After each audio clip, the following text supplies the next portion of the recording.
Yo, once again, we back. This is with Just a Messages podcast. Of course, I'm Mo. I'm Mike. Do Work Media Sundays as usual. My dog Drew Money on the boards. How y'all feeling? Feeling good. Back from the Empire State, man. Yes, sir. I could be feeling a little better, nigga, on IR right now, but we still coming to work. Yeah, I mean, I forgot you told me about that shit. Man, I'm 6-8 week recovery, man. I'm in here, a little hurting right now, but I'm good though, man. I'm with my brothers right now. Before we get into this, man, I just want to salute my dogs for one, holding it down, putting in hella work. My dog Mike got them 2 interviews out, as well as the episode as well with my dog JT. Then he got one with Angelo. Putting in hella work out there. Got two more coming. 2 more coming. Yeah, all right, 2 more coming. In the Big Apple doing his thing. My dog Drew out there shooting lights out with the cameras and doing his thing. Food and wine this week. And with the drone. My niggas putting up boards, man. Putting up numbers on the boards. Man. So, had to represent. It's like, I just want to take the time before we even get into this to salute my dogs. Respect. Appreciate you. I'm inspired by y'all niggas, man.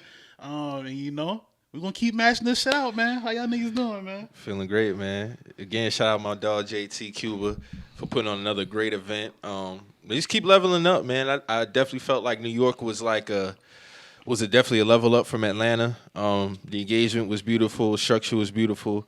Again, giving opportunities to all the designers. Even people out there who had art pieces. They was out there doing their thing. Right. Shout out to everybody, man. Met some dope people, models, designers, artists, made some dope connections. And it's not your typical fashion show. It's really just giving anybody an opportunity. Like it don't matter what type of following you got. If you a fashion designer, you want to be part of Boutique Fashion Week, you can reach out to them and basically just get your shit off.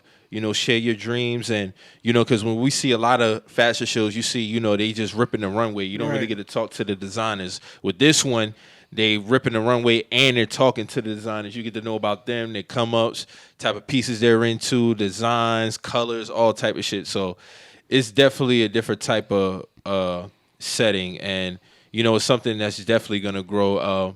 Cuba and JT had the ABC interview that aired. That was major. That was so, major as hell, bro. Shout out to my niggas, man. Like I said, boys, and they already got another event coming up for the Dreamville weekend. I heard about that. Yeah, Houston to be in May. The next, I think, Volume 7 to be LA September. So yeah, man, them niggas just was killing it, man. Killing it. Like you could tell that everybody. Even from a team aspect, the team is bigger now, so everybody is moving, basically just keeping the ship going, man. Right. So yeah, my dog really got this shit moving, dog. This is gonna be very monumental over the years. Like it's only gonna continue to grow and to just expand, man. Just expand. Like I said, shout out to everybody who was doing their thing. Like I said, Mo said. Next 2 interviews I got coming out will be dropping next Thursday and then the following Thursday after that. So just be on the lookout for that. As far as New York, man, New York is New York, man. Nothing pretty much changed. Still cold. One of them days the wind was slapping a nigga, but it's cool. Yeah, niggas had to bring them bubbles out, man. Yeah. It was cold as fuck. It was cold as fuck. It was. But, for me, man, New York was fucking. It was busy, but it was a good type of busy. Yeah, it was amazing. It was like it was for a fulfillment that, you know what I mean? Like I've mentally been prepared for months for this shit, but also to really, when you get there, touchdown and fucking Ubers are like 108. 100 from the airport. The rest of the shit are like 60, 50. You know what I'm saying? Yeah. Like, from the airport, it was 100. You know what I'm saying? So then with tip 120. You hopping out the gate, like, nigga, we here now. We so here. that fact of betting on yourself is the whole aspect of this whole thing. You know what I mean? And wanting to really, be able to take an opportunity to network with people and chop it up with people. And also just to see different designers, talk to the designers. But I think really it was more of the mindset of being in New York. You know what I mean? Like that took it to a different level for me, Like it was, said, if you can make it there, you can make it anywhere. Facts. But even, Atlanta was fucking huge for me also. You know what I mean? A lot of talent out there. Mm-hmm. But LA, New York definitely lived up to that. Yeah, it did. For real. It did. I mean, you can just tell even in some of the walks, I think the women even knowing that they're in New York, their walks, the spotlights are on. Once they hit that pit, man, it was just going crazy. Yeah. You know what I mean? Yeah. Yeah, man, fucking flying the drone inside, man. I'm ready to piece all these shit together. That shit. Done with that drone inside. That's why I saw this nigga going crazy. I know shooting some dope videos with that shit. Yeah, like, and even just, the mindset is just different posted. Even with me, like I've learned and accepted that I can be more versatile in terms of what I can do with content. And it was just over everybody. I felt like you could tell, and Lou, JT, Cuba, all of them just had a mindset like, ain't shit stopping. We can level this shit up. Even with the designers, all of them had the energy was just all like, we all leveling up. We all doing our thing. And then just, JT for having this platform for everybody to basically shine. That shit was just dope. The Penthouse show was probably my favorite.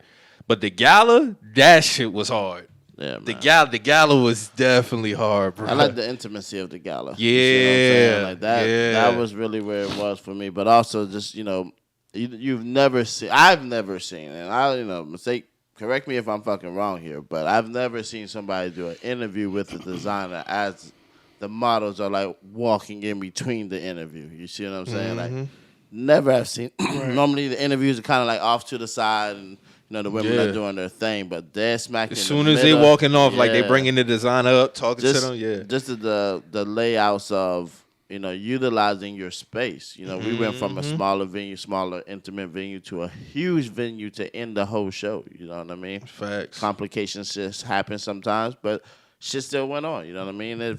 And I think everything went on smoothly in the aspect how it's supposed to. Yeah, it would have been better if on. The venues and took care of us. And you know what I'm saying? Yeah. With that whole situation, But other than that, they dropped the ball on that one, but it was still good. But it was still, even in, that's, you got a good team around you when niggas don't, like, that shit don't stop shit. It don't rattle them. I mean? Yeah. It pisses you off, and, like, in the back of your mind, you're like, fuck it, I got to keep going. You know what I mean? Yeah, because, you in the moment, shit got to keep going. Like, You got to. And I think, there was, to me, and even, big up Trap, big up JoJo, big up all the ladies on that aspect of Boutique Fashion Week's team. Big up O, you know what I mean? Like, big up Ma, you know what I mean? Everybody really was like, it was just a level up, man. Like, I think it was, for the ladies to direct all these different, talents, different energy, different people. And I think they even, got the respect in the dressing room, and they got the respect from the makeup artist. They got the respect from everything, and I think, even if things had to, if anybody was in the right situation, somebody was able to be like, okay, I got you. You know what I mean? Like if somebody's looking for somebody, no, they're not here. What can I do to help you? That's how there's a good team working around you. So this is a solid foundation with Boutique Fashion Week. So if you're looking to start your dreams or looking to expand your horizons, man, tap in. That's all I got to say. All I got to say too, shout out to them, man. Another great event, man. And y'all niggas continue to keep on rising, man. Keep on rising. But I definitely came from New York with a different mindset. It was just all about work, really, man. Just work. Even though like I was able to do a little sightseeing here and there, but the mission was just go there and just kill that shit, man. Take it a step up, and that's what niggas did, man. As you could tell, like if you looking at the podcast episode, you could tell like we were shooting that shit in real time as far as like the preparation aspect. So you see the moment when the girl walked up to JT while we were recording, and you would kind of see people in the background moving, that shit fire, moving and working in the mirror and shit. Yeah, I like shit like that shit. That shit's fire, bro. Like if you see in the mirror, you can see like people walking, practicing their walks and shit. Like so, it was a real dope experience, and that's how it was in Atlanta too. So it was just like. Man, niggas is definitely moving up. Ain't nobody doing that shit on that level. Like, straight up. I mean, and if they are, we coming. Yeah. You know what I'm saying? Like, Facts. in a different fucking way, though. You know what I mean? In a black way, in a cultural way. You know what I mean? And I think the brain, the operation, like, the engine of this shit is so pure that it can't fail. No, it can't. It can't. You know what I mean? If it's everybody betting on their fucking selves, that's the biggest. You could tell everybody as a unit is on the same page. Photographers, videographers, Cuba, JT, Trap, everybody is on the same page and it's not forced. You know what I'm saying? Like everybody know what has to happen in order for this to be successful. So yeah, man. Shout out to Boutique Fashion Week Volume 6, man. New York City, man. Niggas killed that shit. Niggas killed that. So we got to start off because we missed this. We didn't have an opportunity to talk about it. I want to go ahead and get this out the way first. So it's been reports of possibly Adidas wanting Kanye back. As we've seen over the last couple of weeks, Adidas has taken hits as far as Beyonce's line with Ivy Park, them losing like $1 billion with Kanye leaving them. They lost like $250 million. They losing $250 million a year with Beyonce shit. Yeah, and then with Kanye, it was like that's a major hit. So I mean, honestly, dog, if y'all niggas is looking to crawl back to that, man, this just tells me that you never gave a fuck about that anti-Semitism shit. Because the bottom line, like I've always said with everybody in every company, every corporation, the bottom line is the dollar, bro. The bottom line is the dollar. So these niggas going outside, honestly, bro. These niggas going outside. I think, honestly, if Kanye was to come back and fuck with them niggas, it's no reason why he shouldn't ask for full control in terms of what I'm doing and what I got going on. And it's just, I don't know, man. I don't know. These niggas need to get it together. But hey, I feel like we'll see. We good? I'm good. I feel like if he come back, he need to tax them for one. I think his first he already was like worth $1 billion with them when he was with them. Mm-hmm. No less than $2 billion off top. Like you say, full control. Whatever he asked for, like the shit that he been asking for before they split up, that should just be a given. You know what I'm saying? Like you say, bro, like, you know, like they never really cared about this shit. It was more about a trend. It was more about a trend of quote unquote canceling this man. You know what I'm saying? Like it was, like you say, the bottom dollar is always a dollar.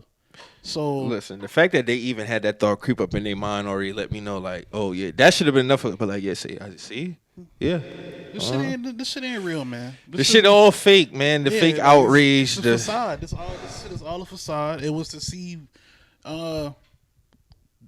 what type of boundaries they can push as far as being without him, and clearly y'all ain't pushing shit. So you gotta crawl. How Thanos say, all this leads back to me. Yeah, it does. It does. Hey, man. I think it speaks to a bigger issue too. Like even because honestly, I was surprised about the Beyonce Ivy Park thing. I wasn't surprised because none of that shit never really was.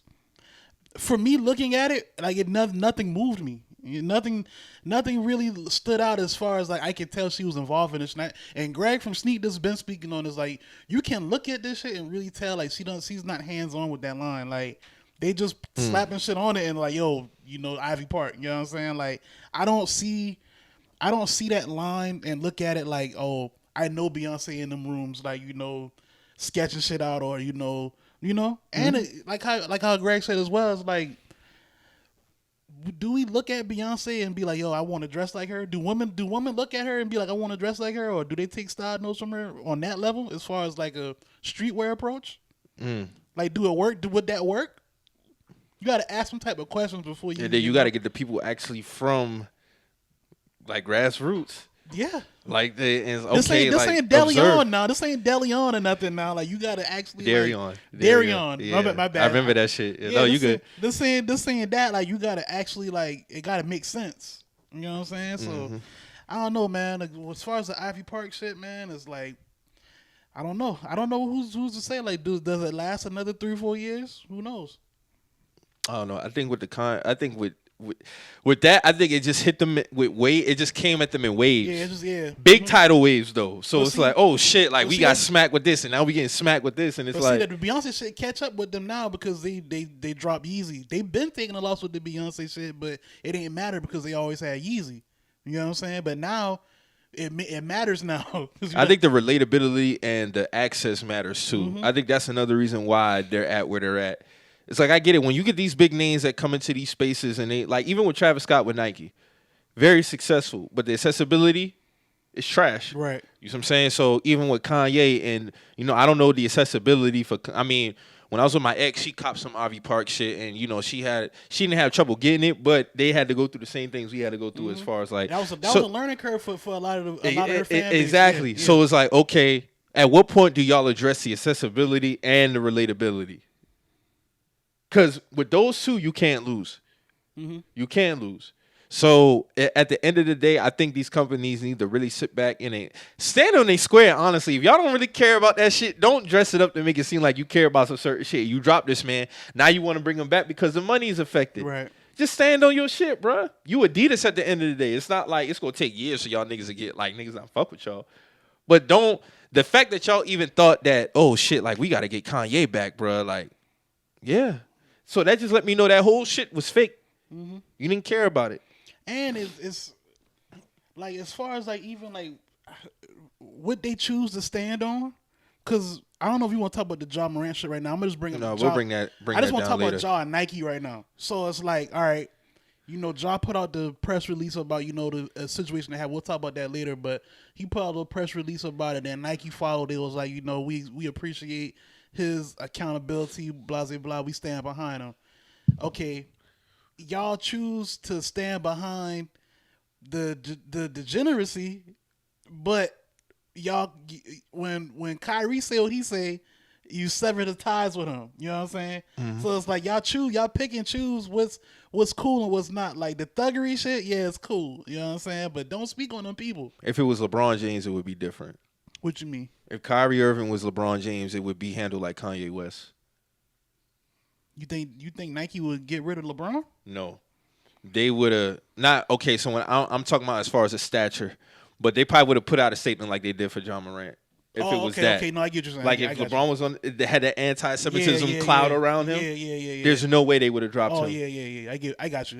Yeah. You get what I'm saying? No, it depends on the stature and the nature. Yeah. Now with this, they're not gonna hold it the actual act on the same level as an anti-Semitism shit. Because you gotta think, even with the Ja Morant line, like they and it's new. It's damn near new. It's a new line, and they counting this line to supplement losing Kyrie at the same time. This all timing at the same time. It's all timing, bro. So it's like we already took the hit on Kyrie. We cannot take the hit on Ja Morant. So okay, let's really evaluate. We gotta stand with this man right now. Like, you know what I'm saying? It's like, it's just odd seeing what these brands. I believe when they see these situations, they sit back and the first thing they ask is, okay, what type of hit are we taking financially if we was to do action A? Right. What money are we gaining and losing if we was to take action B? What money are we gaining and losing if we was to take action C? Like they go through that. Yeah, the money is the first conversation. It's business. They got to do that. Yeah. And you got to think all-star. But don't make it nothing else than that though. That'd be my thing. Don't make it seem like y'all really care about certain. You're taking a stand on something. Yeah, this is business. There's no more high ground when it comes to businesses like that. In my opinion, it's not. Just based off their actions. I think they just invested in a job with the whole with the All-Star release. He had a big event out there. Like they really trying to the commercial with his daughter and all that. They really, so it's like this is an investment at this point. So when I peeped all that, I just it just reinforced my thoughts, like what these brands choose to stand with and what they don't stand with. And, it's nothing they could tell Kanye West if he was to come back to Adidas. No, and Adidas, there's nothing Adidas can tell him at all. Because it's like for all in all, he was right this whole time. He was right. So now y'all gotta make that shit right with him. Y'all got to. They definitely needed him. He said that too. And he moves like that, like he proving it. That type of supreme confidence, bro. You can't buy that type of shit, bro. No, you can't. He knew that they needed him, and lo and behold, they did. I know circling the block. When it first happened, a lot of people was opinionated on. They was like, they'll be fine. They'll just sell it without him, and then I thought they would have been fine without him too. I'm even gonna hold you. Man, I didn't think they was gonna take a big fall like that because they was ripping his designs anyway. Yeah, but at the same time, it's like that ain't been selling because it sells, but not at the volume that it would sell if you just play fair and just put his name on it, or just bring him in on it. You know what I'm saying? Like that's just it's instant karma. That's all it is. I feel you on that, but yeah, and that was definitely funny to see how that whole shit played out, man. But we definitely gonna see over the next couple months how this whole shit play out. Right. I say by September we'll definitely have an answer. For sure. for sure. Well, I think we'll probably already be there. Like, you think it's before June? They're gonna have to make a move before the season shift. So yeah, probably. I would say so. Yeah, definitely. So Snowfall is back, man. Season 6 actually premiered right actually when we touched down in New York last Wednesday. So out the gates, another great premiere, man. And the Snowfall has never had a bad premiere, in my opinion. All 6 seasons. They've 6 for 6 with premieres. Yeah. They've always been knocking it out the park. Shit is getting thick, man. Yeah, this shit is getting thick, and I feel like this whole shit is just based on that $73 million. How does $73 million gonna get back in hands? And Teddy boy, use a slick motherfucker for him to even have somebody who can mimic Franklin in terms of getting that bread. That's a slick motherfucker. I mean, but he's CIA intelligent, so yeah, you gotta man. know what you're dealing with. He out here wagering some like. Putting some of his, like, offering also $10 million. You know, the mama got to get her cut and all this. That's a lot of fucking bread, bro. That's a lot of money. That's a lot of fucking money. And I think where Franklin kind of dropped the ball, because I don't think he really predicted it. Probably moving his money before, but I get it. The writing of the show, it makes sense on how it would. I didn't know Teddy had access like that, though. Yeah, Teddy different, man. He definitely different, bro. As far as like, you know, the rest of the season to go, like, what's like a prediction that you might have? Like, what you think will happen? Who you think might die? Jerome. I think that everybody's probably consensus on that. Leon probably. You think Leon gonna getting caught up in the crossfire? Yeah. I can see Leon and Jerome. Louis gotta go, but I think she might die a painful death, or they might have it to where as if something might happen so drastic that she has to live with that. I can see that too. Her not dying, but having to live with something. And with her, it's all going to come back to season 1 with Claudia. Yeah. When he was talking about, like, how, you know, because to me, we're here now because of her. Right. All of this is because of her selfishness, her wanting to be the top dog. You can't tell me this, da-da-da-da. But you never not was the playing top your dog. position. You never was top dog. But here's the thing. She could have been the top dog in her role. In her faction, yeah. Mm-hmm. You see what I'm saying? But when I look at Jerome, and shout out to Amin Joseph, because he's been killing this role. And honestly, I think he's been the best actor on this show so far. When I look at Jerome, it's like he's been caught up also in the crossfire of loving his woman and also not checking his woman, like Franklin told him at the restaurant. Mm-hmm. Because, in my opinion, his perspective is all wrong. I feel like wrong. I feel like, not to cut you off, I feel like no, you good. You good. It's kind of out of hand. It's too far gone now for him to even try to check her. Like, you know what I'm saying? Oh, it's way too deep. It's way too deep now. You done got married. You done agreed to way too much shit. Yeah, it's too much. But this shit should have been the checkpoint when they had that conversation in Arkansas when it was in the house, because he told her, he was like, bro, like, what is all this? What else do you want? At that point, she got what she wanted. What else do you want, dog? Like, because he didn't even want to do the Arkansas shit. Nah. He didn't even want to do. So he had to basically tell her, because that's when he went and stayed at the hotel that night. He's like, bro, like, what you doing this for? You want to be the woman, like she want to carry this bravado of this woman. She want to be Griselda. But I think a lot of that shit is built up in Jerome, but he taking it out on frustration on Franklin and everybody else. He's like, I'm here now. I already done had to sacrifice this. That's exactly what it is. And now I got to deal with you. No, somebody got to take the L. So who gonna take the L? But I think Jerome going about this all wrong, bro. All wrong. I agree, man. The scene when he beat the shorty with the gun and all that shit, like, that shit was just wild. But his perspective is 100% wrong. Like, when he's having a conversation, I'm looking like, he's like, what I got? Bodies, police, and CIA. At the end of the day, that's still a choice, though. Now, you still could have kept doing dime bags. Like Franklin said, he's like, bro, you was doing nothing. I gave you an opportunity. Jamming Jerome's was because of me. You know what I'm saying? That shit was because of me. You see what I'm saying? Then he got mad because he didn't want to hear the truth about what's her name? Louis. He didn't want to hear the truth about Louis, but that's what it was. Because remember, they broke up season 2 and they got back together. But what was the reason why y'all broke up? Damn, why did they break up? They broke up because she was on that bullshit and she chose to get with Claudia. Yeah. She ended up killing Claudia, and then what she do? She want to crawl her way back to Jerome. Yeah, she definitely did. Yeah. Yeah, and see, she knows Jerome got a soft spot for her, bro. That's what it is. That's what it is, bro. But now it's too far. Like the monster that's been created is too far gone to be reeled in. Like, and Jerome full of shit because when he was having it, he dropped the ball on Leon. But I'm gonna get to that in a second. He full of shit because he told Leon, "Oh, Franklin used you the same way he used us." No, nigga, your wife used you, nigga. Your wife, you don't even see it. Your wife playing you. Yeah, she playing you. She playing you, bro. Your wife playing you, bro. Because the moment from when she got shot, that's when she felt like everything had to go my way. Mm-hmm. But these were all. That's a part of the game, though. She tried to parlay her getting shot into the reason why she should be separate herself from Franklin. Yeah, but I mean, you knew what this shit was about when you signed up for it. I think she trying to switch the definition of this shit, bro. Like, no, like getting shot, that come with it. When Franklin got shot, he ain't switch up his role. Franklin got shot the fuck up. He ain't switch up nothing. Yeah. Like everybody has gone through shit as a part of being in the game. Like, you know what I'm saying? You don't get a side effect of being in the game and then try to switch up the whole organization based off you signing that contract. Mm-hmm. That don't work like that.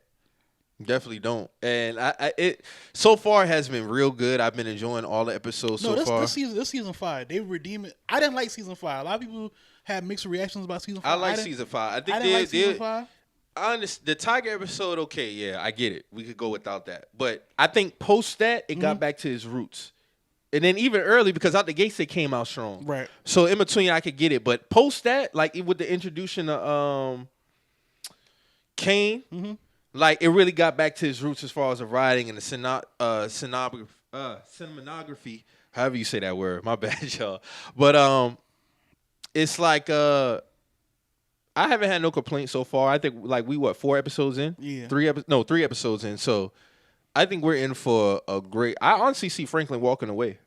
I can see Franklin walking away. I can see him walking Now, away. if his mama died... That might be something to where he has to live with that too. I think with Franklin and Louis, they might have to walk away with this shit with a lot of heavy shit on them. Yeah. Asking themselves certain questions. Because honestly, this whole shit didn't have to go this way. Because had Louis not did what she did, that shit with Teddy don't even happen. It don't. Now you got Oso caught up in the crossfires with his shit, which I can understand to a degree. But it's like, how that shit gonna go? Because to be real, he's been the most thorough person throughout the whole shit. Like, when you talk about being in the game and doing things by the game, Oso has always just... It's been about business. It's always been about business. Never did no slide, dirty shit.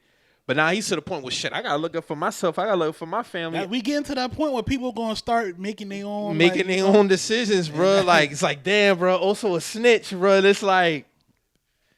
Damn, bruh. This how shit be falling apart. That's how shit be falling apart. We see it in real life. We see, it is what it is, man. Honestly, though, I think they on a track to wrap this shit up really good. Like, I honestly think he should have told Teddy about it. I can understand him having a fear of him possibly killing him and shit, but I think had he told Teddy about it, with Teddy's connections and how lethal of a killer he is, they could have packed dog up. Mm-hmm. I agree. I think he should have told him. I think he's just so scared of Teddy and his capabilities. He was like, "Damn, bro." Yeah, it's not that he's scared of Teddy. He's scared of what Teddy can do. I think that's what it comes down to. Yeah. That's what I meant to. Yeah, his like you say, his capabilities. Like he can because he's paranoid. He think he knows something. Yeah. Because remember when he's on the plane, he tapping his foot. He like, "Hey, bro, like we about to land in about 20 minutes. Relax." Like that whole shit, but. I could get also having that mindset because he has held niggas down. He's held Franklin down. He's held Teddy down. So it's like at some point he does have to ask himself like, damn, bro, who gonna look out for me? You see what I'm saying? But I kind of felt like he should have gave it Teddy ear on that. But we gonna see how this shit play out though. Yeah, I think they on the track. What you think about the girlfriend and the mom? For Nick and her mama. You talking about Franklin girl? Yeah. Like as far as her like wanting to separate and shit like that, I mean I can see that. I can see that happens. Like, you know what I'm saying? Like she thinking about the kid. Like she just I think they want to parlay to where they cutting and she dip. I can see that too. That happens. Everything that's going on right now is real. Like, you know what I'm saying? That's why I like this shit right here. Like, his back is really against the fucking wall. It really is, bro. Did you notice the eviction notice on the door when Franklin opened up his penthouse? Yeah. Because, you know, he's staying with them white people stay. Like, oh, no, we don't do this over here. You got to go. Yeah, you bring the value down around here. Yeah, you bring the value down around here, bro. You got to go. Yeah, you got to go, brother. Yeah, man. Franklin going through some shit, bro. Dog, them hits, when they was reviewing, like, what's been going on since he been gone and taking shots at each other and shit, like, no, this is really a family war. Niggas really going at it. Shit nasty. So your mama stressed out and all that. That was a good scene. I put that scene up there with Leon and Franklin. Yeah. That was one of the best scenes in this show so far. Because you really get to see, like, an uncle and a nephew really, like, damn, like, I really got to kill you. Both of them is really saying that, like, I really got to kill you. It's on some Godfather type shit. Yes. Yes, and it's unfortunate, but it's like, damn, bro. We here now. We here. But guess who ain't taking the shots, though? Lou ain't taking no shots, though. And I think she knows what she doing, bro. Like, that shit crazy, bro. But she selfish as fuck, bro. She real selfish. She don't want. But we definitely gonna see. Shout out to Snowfall for a dope premiere. Season's fire so far, man. Again, rest in peace to John Singleton, man. Like, yeah, man. This shit. I'm pretty sure he's looking down. He's proud of this shit. This shit fire, bro. So, did you see Creed 3? I saw it yesterday. That shit fire. So let me go ahead and say spoiler alert because we already been through this before. You saw it? No. Right. But I don't care though. I'm gonna see it, so right. I don't mind. This is Drew, a spoiler alert. Spoiler alert, because we've been through this before. I'm not going to go through this again. So y'all niggas know what time it is. We have timestamps in our description, so you can go ahead. The next 15 minutes. You can fast forward this part right here. So what you think about the movie? The shit fire, bro. I liked it, bro. I'm gonna be real with you though. I feel like the boxing scenes. Well, this Michael B. Jordan's directorial debut? Yeah. Okay. He got time to figure it out. The boxing scenes from the last two were better, but it was still fire though. Mm-hmm. Overall though, I get a movie at 9 out of 10. This shit fire, bro. I heard people say they like the first one, but this one is better than the second one. Oh, this one I got. So they're like the first Creed, then this one, then 2. I got 1, 3, and 2. Yeah, I really didn't care for the second one like that. I didn't like. I mean, it was cool. It was cool, but this one fire. This one fire as hell. Jonathan Majors killed it. Michael B. Jordan killed it. Wood Harris killed it. Niggas did their thing, bro. They rap. I don't know. Well, I'm pretty sure it's continue to go on because he was talking about doing like a whole like some type of universe like with it or whatnot. But you know they did their thing with this shit, man. Felicia Rashad did her thing in this movie too. Like, I was hearing something the daughter might possibly start boxing or something. Yeah, she she's deaf, right? Yeah. Okay. Yeah, I can see him doing like some shit with her.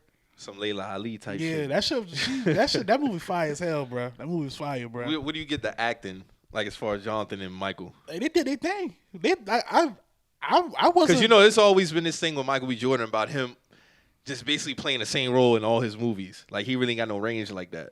I mean, all right. If I know an actor can't really do certain things, I ain't gonna place him in a situation where he's struggling. So if he. So when you say that, what roles is it like the same? Like, all right, so he had the movie on Amazon when he was in the military shit with Lauren London. Yeah. Okay. So then you had, of course, you got Creed. You got what else you got? You got Fruitville Station. That's an older movie. You got damn, what else Michael done been in? He been basically, in a lot of shit. Honestly though, I don't really feel like Dog got range like that. Okay. I mean, I don't think it's bad, but I don't feel like when I look at Michael B. Jordan in a movie, I'm looking at Michael B. Jordan. I don't see a character. If that makes sense. I wouldn't argue that. So could you say he don't got range, or do you say he just picked roles that he's comfortable with? It could be both. I wouldn't argue that. As far as the Creed shit go, though, I think he played Creed good though. I don't think he. No, he's definitely done a great job. Like he dedefinitely. But when I look at Michael B. Jordan in movies, I see him. When I see Jamie Foxx in movies, I see Ray Charles. Right. You know what I'm saying? I don't see Jamie Foxx. I like how Chadwick Boseman was like. Yeah. I see Black Panther. I see James Brown. Jackie Robinson. I see Jackie Robinson. Thurgood Marshall. I don't see Chadwick Boseman. When I see Michael B. Jordan in movies, I see Michael B. Jordan. Yeah. I mean, I wouldn't argue that for the most part, but as far as his Creed shit go, like he's Creed, dog. Yeah. So you think the movie overall just. Is there a particular scene that stands out to you? The scenes that stand out to me was when they was going back and revisiting what they went through in the group homes that they grew up in. Him and Dame. It's kind of like, it was telling people like, it's okay to, because to me the whole movie is about like facing your past, your traumas head on. Stop running from your truths. Get through them so you can move on to something else. You know what I'm saying? Okay. And not to tell too much of the movie. Creed and Dame grew up. Dame was a couple years older than him. Dame basically introduced him to boxing, but they grew up in a group home together. And the dude that was running the group home was beating on them like real bad and whatnot. And so they got their way out of the group home. And Dame and Creed, they was always like brothers. You know what I'm saying? Growing up, and they ran into the dude that owned the group home, and Creed started beating dog ass. They pulled up at a liquor store. Bro was like, I'm gonna grab your shit or whatnot, blah blah blah. Yeah. So Creed walking in and the dude walking out, he's like, "Yo, you remember me?" He was like, "Dog, clearly high and drunk, and she got scratch off tickets and shit." He was like, "Nah, I don't know who you is." He was like, "I'm Creed." And he was like, and he started beating dog ass. So dog had people with him and whatnot, and Dan peep. So he pulled out the gun and shit, blah blah blah. Creed ended up running from the situation because the police came. Dame ended up getting locked up. He already had priors. He get shipped off for like 18 years. Jeez. So the whole time, Dame writing Creed at his people spot or whatever. But Felicia Rashad character, she keeping the letters from him because she don't want him to get back involved in none of that shit or whatever. Damn. So the whole time, Dame thinking like he ain't fucking with him. He ain't fucking with him. Yeah, you know what I'm saying? So he finally get out, Creed done accomplished and shit like that. And it go from there. But you gotta watch it, bro. Like, yeah. The shit, it's a good movie, bro. I like the message of the movie, bro. Like, okay. Yeah, I definitely gotta check that out, man. That sounds like some dope shit. Michael B. Jordan's incident on the red carpet. That was another topic. I ain't gonna lie, bro. And I was thinking about that incident the whole time watching the movie, right? So I'm like, bro, like this whole time, my nigga, like you Michael B. Jordan, my nigga. Like, you know what I'm saying? Like, I wouldn't have went out like that on the carpet of my premiere, bro. You think it was a bad look? I can't tell people how to deal with that type of shit. Like I said, like I ain't never been bullied. I had, I done had my run-ins with older folks, but I really look at it as like bullying. Like, it taught me everything. When you growing up and you with other kids and shit like that, you running to older kids and they might come at you differently. Like, it kind of just teach you how the world is. You know what I'm saying? Like, to me, that's how I took it. I always knew how to maneuver myself. So like, I don't know how other people, how people deal with shit. And especially like how I said with with the movie, with the message of the movie, like overcoming your traumas and shit, your past. I don't feel like you should have let that bother him, bro. Honestly, because like I say, like we talked about this back then. The nigga was in The Wire. He was off Hardball. Like he been working. So it's like I wouldn't let that bother me. You know what I'm saying? I'm at the end of the day, you still working for me. You at my red carpet. You know what I'm saying? Here's my thing. I think people made it bigger than what it was off rip. It was a little petty shot. Oh yeah, the corny dude. Me personally, I wouldn't even have brought it up because at the end of the day, I think people have to learn, as much as y'all talk about all this other shit on, all these social media platforms. We always talk about kids being kids, right? Even in high school. In high school, you're still a kid. No, you're still a kid. When you think when you 16, 17, you crossing. No, bro. No, you still a kid. You still a kid.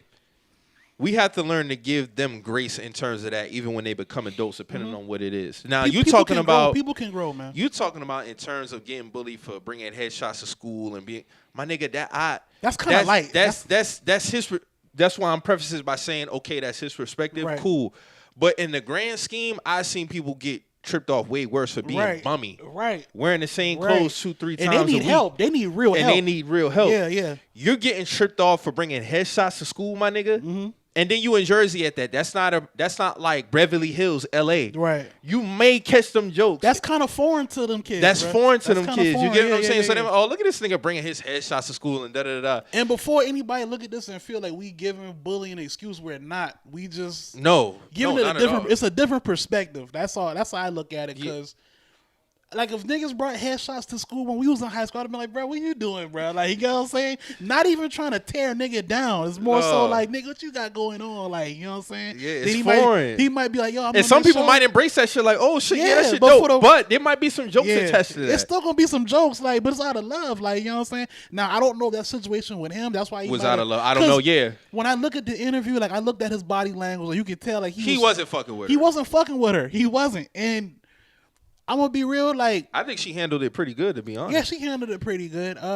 Because at the same time, if you look at it from you know the whole grand scheme, she's accomplishing her own right. She's on a red carpet. She's accomplishing her journalism as well. She doing her job. She's doing her job. You know what I'm saying? But it's like.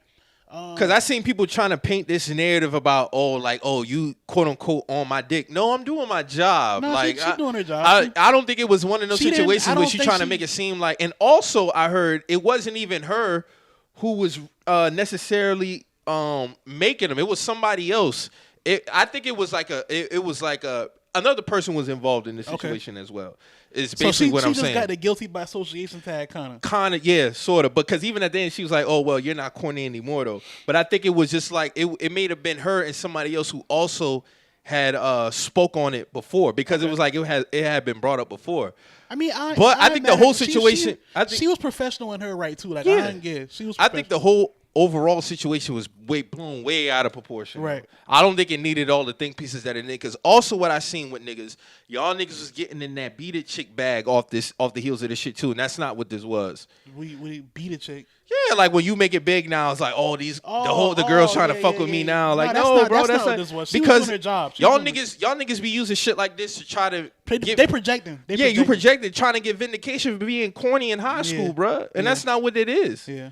That's not what this is, I think you shared a tweet. It was like, man, let's be real. Like, a lot of y'all niggas was doing corny shit in high school. Like, it's not like niggas was actually had hate for y'all. Like, we was just my nigga. If you was corny, you was corny. We was all teenagers at the same time, bruh. So you know, at the end of the day, because I'm gonna be real, Mike, bruh. I know niggas who still hold shit against me from just laughing at them being tripped off from other people. So like, I know how this chick probably felt, bro. Like I wasn't really the one doing it to you. Like I just was there. Like, you know what I'm saying? Catch a strays. Catch a stray. Like, I mean, it is what it is. Even with me, I've had my days. Right.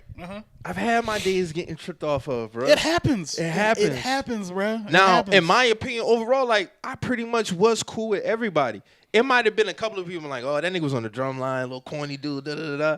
Okay, fine. Right. If I was to run into that person later on in life, and I knew they looked at me a certain way in high school, ain't gonna be none of that. Oh yeah, Mike like, no, bro, no, it is what it is. Or it might have been a time where I'd known somebody who might have been constantly tripping off me.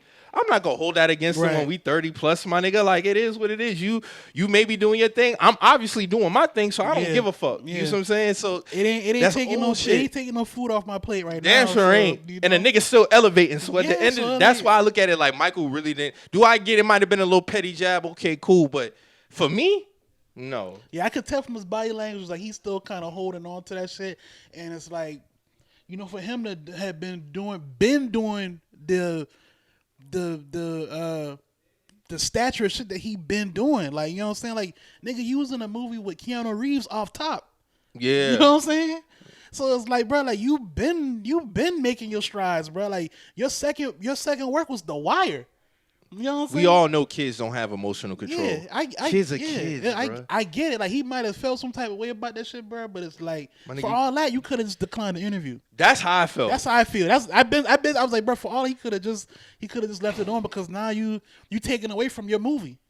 You take away from what also you don't know how that can make her look as far as going forward. Yeah, going forward, like, you know, and well, she probably don't give a fuck about. She probably don't, you know. But it's like, you know, it is what it is. Like, you know, she, like I said, she handled herself well. She wasn't unprofessional about it. Like, you know, she stood on her square. Yeah, and it wasn't. I don't think Mike was like. I just felt like the comment, because that's what spurred. That's what sparked everything. Sparked everything, and it's like, I think, you know, then of course you have all these conversations. That's why I say niggas was using that to get off they beat it chick. And I was like, bro, themes. I'm like, bro, y'all niggas didn't know. Y'all on some loser shit right now. That's bro. exactly what that is. That's loser shit. That's loser shit, bro. It ain't. This don't involve y'all niggas, bro. This is strictly their situation, bro. Like, y'all using this shit to, like you say, get some some petty ass vindication offers or shit. Like you might have really been a corny nigga back then, bro. Like that's just what it is. Like a lot of y'all niggas was corny, bro. Like and that don't mean niggas hate y'all. Like niggas don't wake up with and throw darts at your picture every day. Like niggas, you just on some voodoo shit. Like you just was a corny nigga, bro. Like and that's cool, bro. Yeah, I know plenty of niggas who are considered corny and they cool niggas at the end of the day. Like a lot of people take corny and put it in a negative light. Some people take corny and they put it in a good light. It just depends on. It's all about perspective. Right. But when you say it with a certain tone, depending on what you're talking about, it could be in a negative light. When they call Michael B. Jordan corny, to me that comes off in a negative connotation. I'm gonna put it like this, bro. But honestly, real quick before you go, this is my first time even hearing that word attached to him. Me neither. But it appears to me like people. I've never been hearing Michael B. Jordan being corny until now. I never heard that shit, bro. I mean, the white girl shit, yeah, but it's like even back then I never knew that. But he don't speak down on black women. That's why I never gave that no burn. You know what I'm saying? Like, I never gave that no burn. So it's like, I feel like honestly, bro, we all do corny shit to somebody else, bro. Like somebody. Like when I was growing up, bro, I was big into sneakers and shit like that. That was looked at as corny at one point. Mm-hmm. You know what I'm saying? Like why you got all these shoes, and now look, you know what I'm saying? People was doing different shit back then that I looked at as corny, and that's cool now. People might look at being in the band was probably looked at as being corny. Like people might look at shit that I do now. Like I share shit about sports cars. People might look at that as corny. They might look at that as corny. But it's like, bro, like that's what I like. That's a genuine like of mine. It interests me. So I can't control how people might feel about me, bro. I'm gonna still continue. Or anime. Yeah, people like, in anime that might be looked at as corny. Yeah, I mean, yeah, for the most part, yeah, because for the most part, bro, growing up, niggas only knew Dragon Ball Z, bro. I only knew Dragon Ball Z. Niggas didn't know like all the other shit. Like I only knew Dragon Ball Z, the Cowboy bro. Bebops. No niggas knew. I didn't watch that. I watched Dragon Ball Z. It was Dragon Ball. When you start doing, that's when you start getting to the corny lane. Like you know what I'm saying. And to be real, when I was watching Dragon Ball Z, I didn't know it was categorized as that. I didn't know it was categorized as anime. I thought it was a cartoon. I thought it was a cartoon. Real I didn't know anime had a whole culture behind you it. Right. No, you definitely right, bro. You definitely right. But I say all that to say, bro. You corny to somebody, and you can be doing something that genuinely interests you, and somebody else might just be like, "Man, that shit kind of corny to me, bro." Podcasting. Like, we talking like all right, like we're proving this shit through and through, like you know what I'm saying. So all in all, man, just do what you like to do, bro. Like it is people, you can't help how people feel about you, bro, or what you do, bro. As long as that satisfy your heart, bro, just keep going at it, bro. Yeah, facts. But so you get Creed a 9 out of 10. Yeah, I really like that movie. Something you would rewatch again? Oh yeah, for sure. Okay. For sure. That's what's up. So we got to get into some new music, man. Nicki Minaj, she had a little hiatus on social media for like 3 months, seemed like 3-4 months. Mm-hmm. And she came back with I'm still looking for that table, by the way, too. You crazy. I ain't even mad at you for that. So you're a real nigga table. for that. I need that table. Red Ruby the Sleaze. Mm-hmm. All I got to say is, hey, man. She came back with a banger, bro. Yeah, I've been here. I fuck with that. I fuck with that record, bro. Did you see people trying to say she was taking shots at Meg on there? I did see that, and when I go back and listen to the Doritos shit, people talking about the Doritos bar. I don't know, but she did have a. Meg got a Doritos. She had a Doritos. She had Doritos. Yeah, she did. I had to ask that question actually because I didn't know. But, I didn't know neither. She got a lot of endorsements. So I think we're at the point now with Nicki Minaj. People will dissect anything to take it a shot at whoever. Mm-hmm. I'm not feeding into that. Mm-hmm. I think the song was very dope. It spoke to her talent more so. Like, this is what I like from Nicki Minaj. Like, this is what I like. Like, with her coming back with heaters. You know what I'm saying? This is what I want to talk about. When I listen to that, I can tell she's not thinking too much. She's just... Oh, she was in a bag. She's in her bag, in Nicki bag. Yeah. The flow, the bars. That be my thing, bro. Yeah. Just stay in your lane, bro. Don't worry about the other shit, bro. Yeah. I just like the whole theme behind the track. Like, the prep for it, the promo, and then just actually when it comes down getting to actually doing the track, this is why I say she the best all time, man. Nobody fucking with her. Like, she had the bars, Desert Eagle for your nigga if they want to act Super Bowl, that shit was hard. Like she was in her bag, and like you said, it was effortless. And I think when when Nicki Minaj is consistent in Arizona, right? Exactly. Desert Eagle, if your nigga want to act Super Bowl, act big. Come on, man. Like, Nicki had the bars on this record, bro. So it's like, when she's staying in this and she doing this consistently, this speaks to why I consider her the greatest female rapper of all time and arguably one of the best rappers period of all time. Like this is what I like from her, and hopefully this is followed up with a dope project. But yeah, salute to her, man. That shit was fire. Yeah, I have no complaints. I Shout out Red Ruby the Sleeves. I might put this up there with Seeing Green as far as like just the rapping ability. Yeah, I might put that up there, man. Cause and the beat, whoever did the beat, that shit was hard. Yeah, that beat hard. She did that shit justice. She definitely did that shit justice, man. But yeah, man. Hopefully we'll get to see. You know, me personally, I would love to see a project following behind this. I think this is a good jump start for her in terms of if she is gonna roll out a project. I think if she do great single. If she do it, gotta be summertime. Yeah, it's right. It's right in line. It's right in line. We coming up on it, so yeah, it'll be made before you know it. Definitely for sure. So Lil Wayne say he's the best rapper ever. I think he had an interview with what's dog from Apple One from Apple Radio. Zane Lowe. Yeah, he had an interview with Zane Lowe.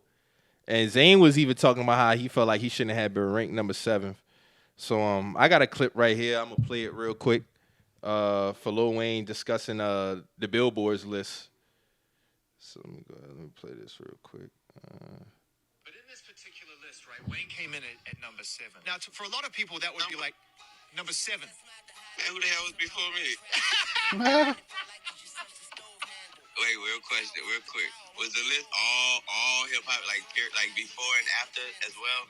Yeah.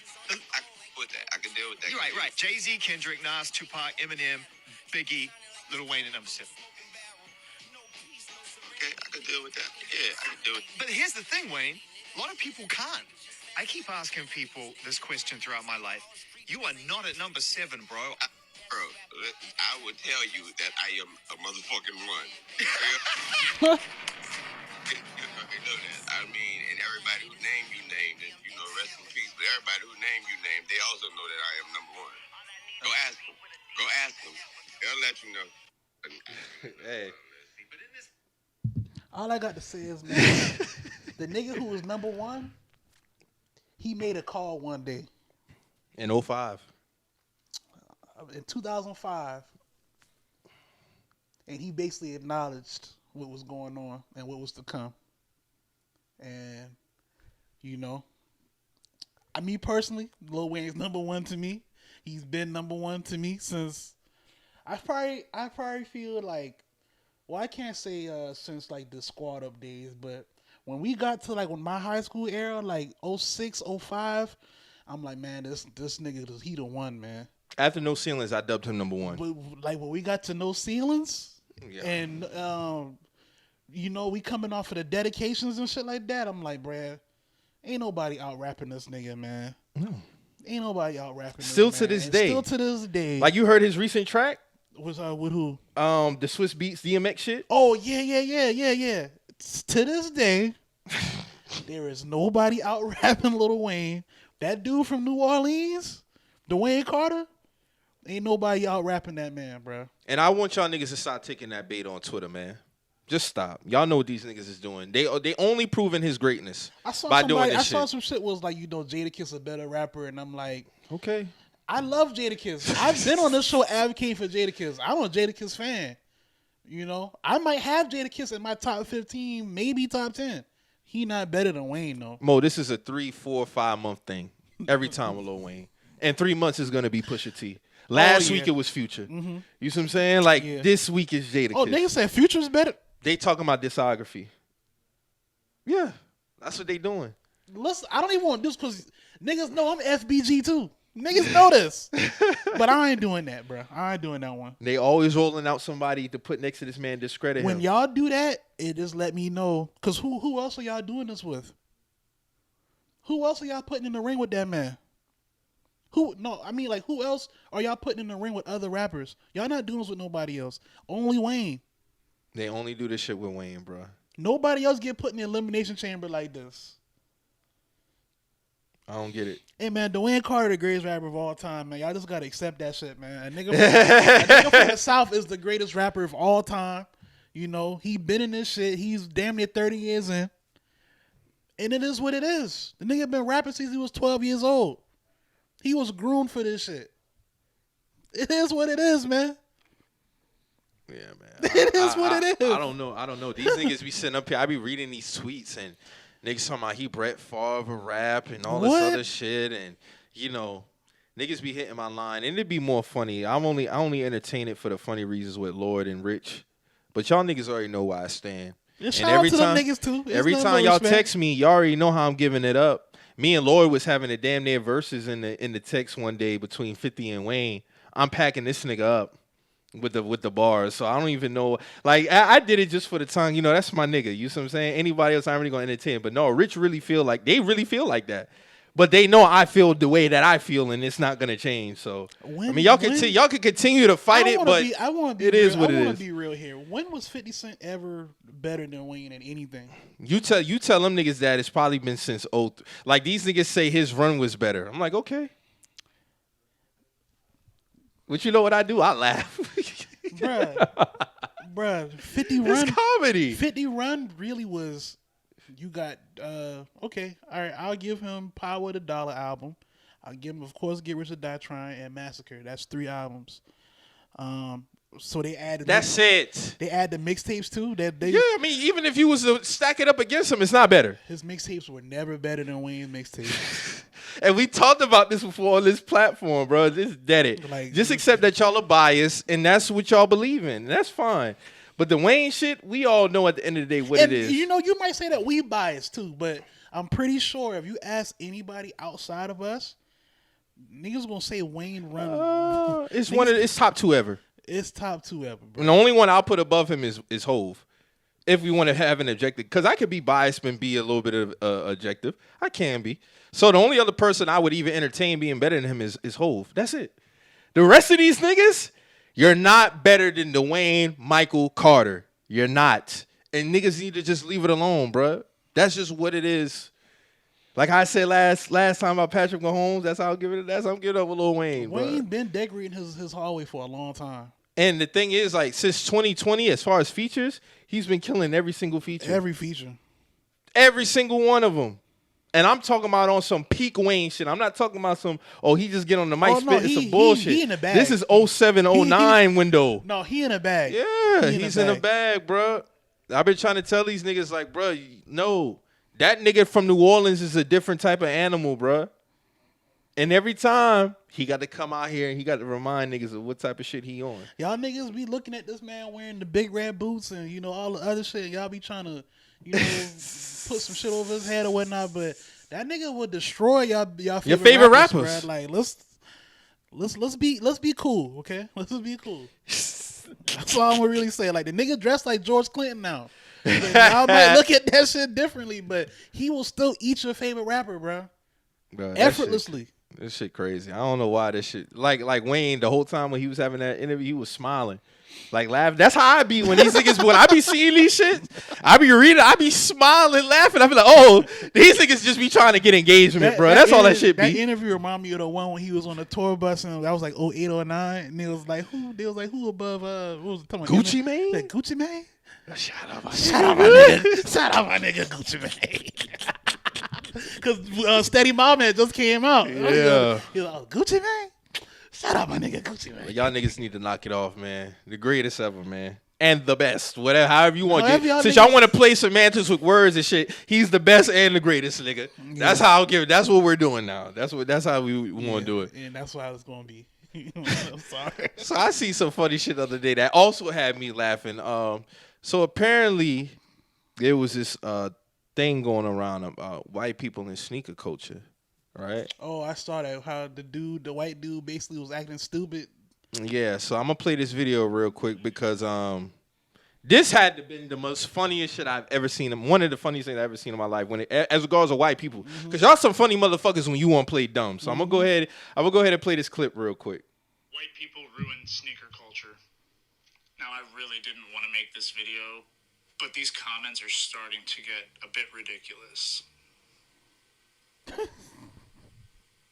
I want to start by saying that I have the utmost respect for the black community, and I don't want to act like I know any of the struggles that you guys face on a daily basis.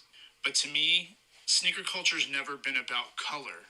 It's always been about colorways. It's been about materials. It's been about silhouettes, and it's been about the history of the actual sneakers. I don't see color shit. It doesn't matter if you're black, white, purple, yellow, brown, purple, or even green. It should be about the shoes and the shared interest that we all have in those shoes. As someone who's been part of the sneaker culture for over 15 years, from my experience, shoes have always been a way to bring people together. No matter where you're from, what culture you're from, what you look like, it doesn't matter. It's about the shoe. I really hope that we can keep this conversation respectful and inclusive. But I'd really love to hear some other opinions on this topic, especially from the black community. Do you guys think that? All right, so that was the video of him talking about basically why somebody said white people ruin sneaker culture. So I think the response is in this thread. It was right under. I think someone Sunday. All right, yeah. So here, I'm gonna play the response the black dude had to it. I got you right here. White people ruin sneaker culture.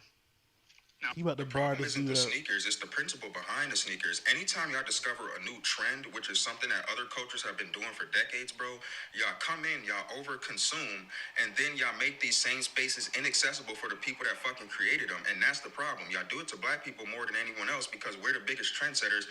But I see the shit happening every day on TikTok with other races and nationalities. I seen a shorty get on there the other day talking about, ooh, I created a flat taco. Bitch, you mean a fucking tostada? Like, I know Mexicans was like, yo, what the fuck is going on here? Y'all do this shit all the fucking time, and that's the problem, bro. People don't really care about the actual material things. It's the fact that y'all come in like a fucking virus, and then y'all hop on this new trend and bastardize it and take the passion out of it for the culture that originally created it. Okay, so I mean go exactly off of this shit. To me personally, just from knowing what I know and just knowing what this shit is, sneaker culture is a direct offshoot of black people. We were the first ones really bringing the style to this shit. As far as you can go back to when niggas was wearing PF Flyers, Chuck Taylors, suede moccasin type shoes. We were the first people really trying to look good because that's all we had at one point. You know, looking good, feeling good, blah, blah, blah. I feel like the first cultural, like, mainstream, like, inclusivity event was the My Adidas thing.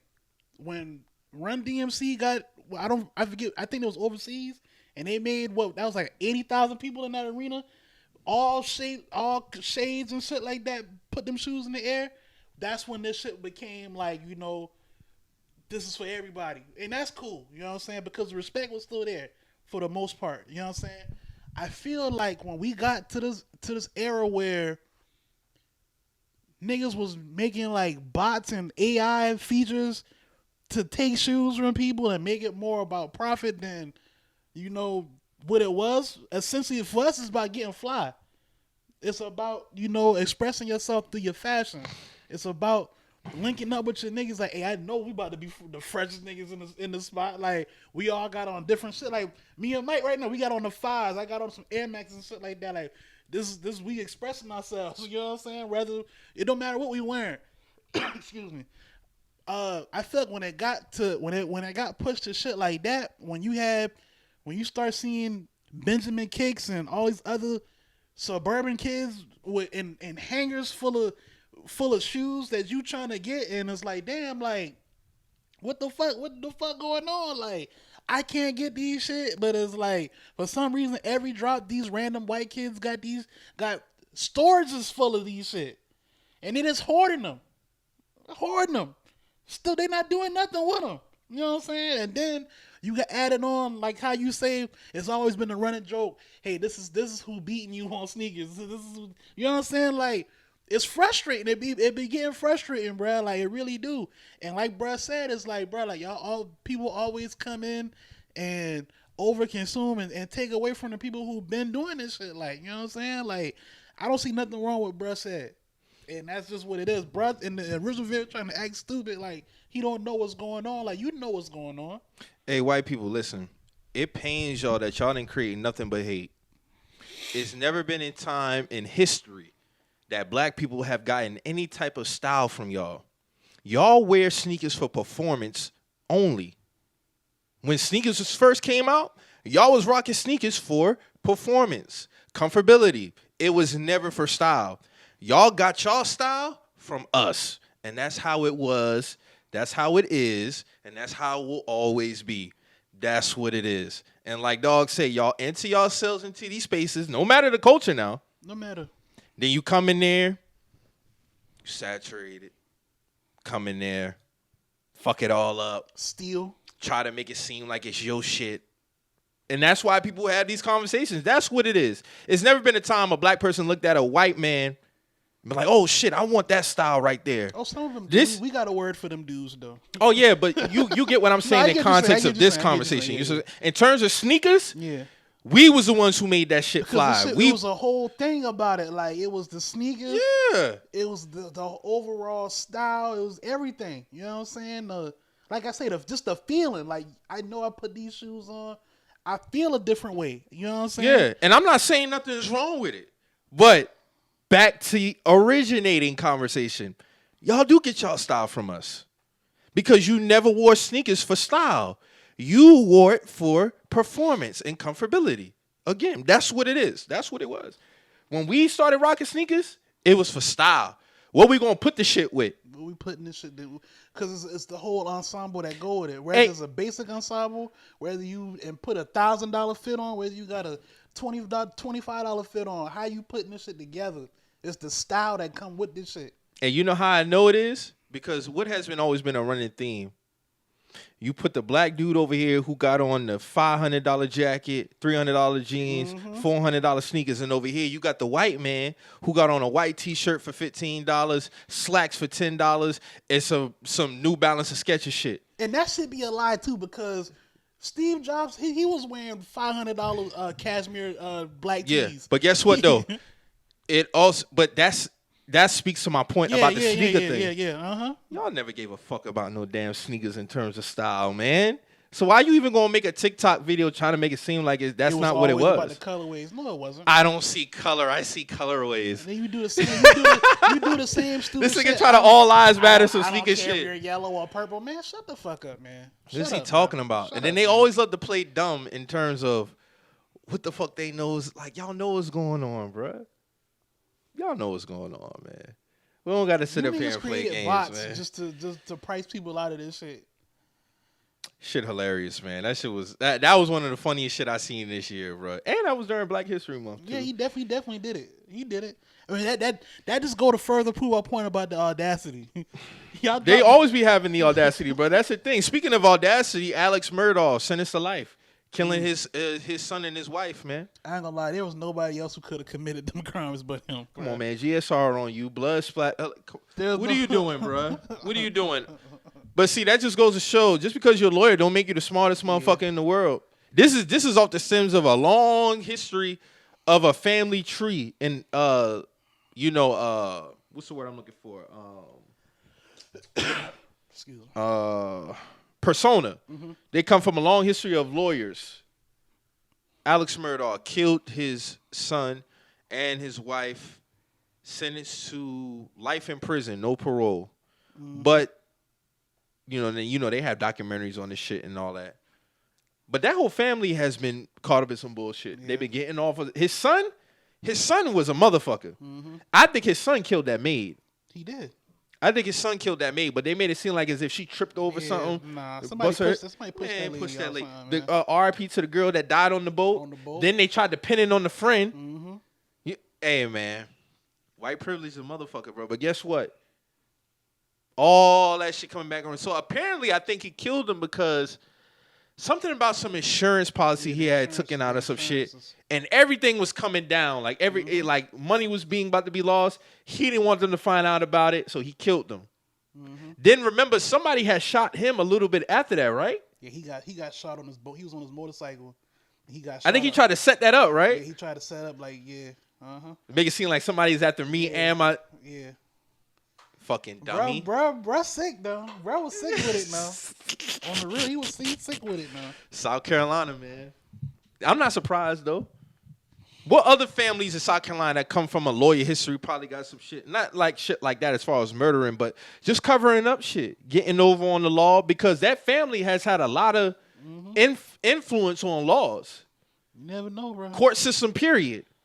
You never know, man. I've been in court a few times, and the lawyer walk in with his client. He might go talk to the judge for about 5-6 minutes, come back, gavel, a case dismissed. That's it. You never know, man. Shit be going down all the time, man. This man killed his wife and his son. Died from shotguns. That's how they was killed. There's nobody else who could have did those. Even when the judge was reading like the verdict and shit. Black judge too.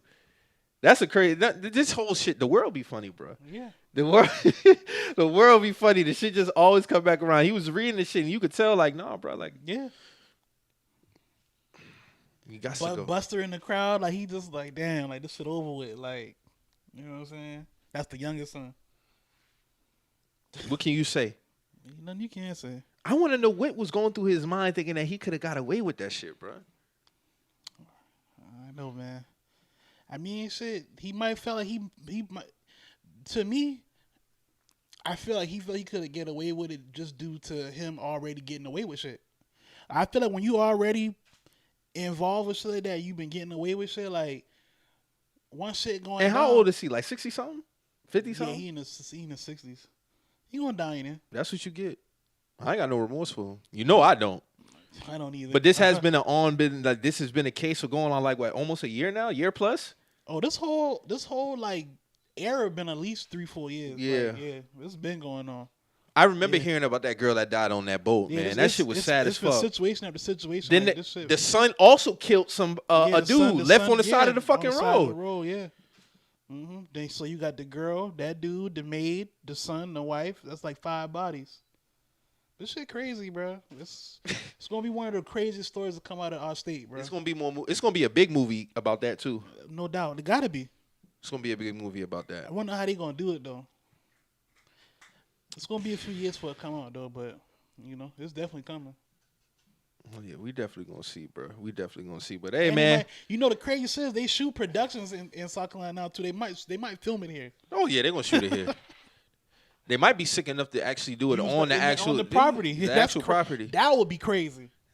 Well, shit. I mean, they film slave shit on actual plantations, so Yeah. I mean, hey, that just speaks to white people in the South and how they move, man. But specifically in the South, man, it's just some bullshit. Speaking of, Mississippi has got Jim Crow laws in 2023, man. So that's like a real thing? Yeah, that's a real thing. They actually elected some shit. So let me actually go and pull this shit up. Because I think I have that bookmarked as well. If I don't, I can pull it up real quick. But yeah, man, this shit is sad. So basically, they elected officials and put down laws for a town that's 80% black people. Let me see if I can find this shit. That's nasty. In Mississippi? Yeah. When they already underfunded there?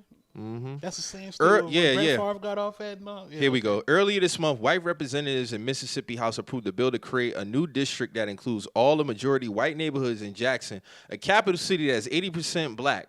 This includes creating a criminal justice system for the district overseen by all white power base.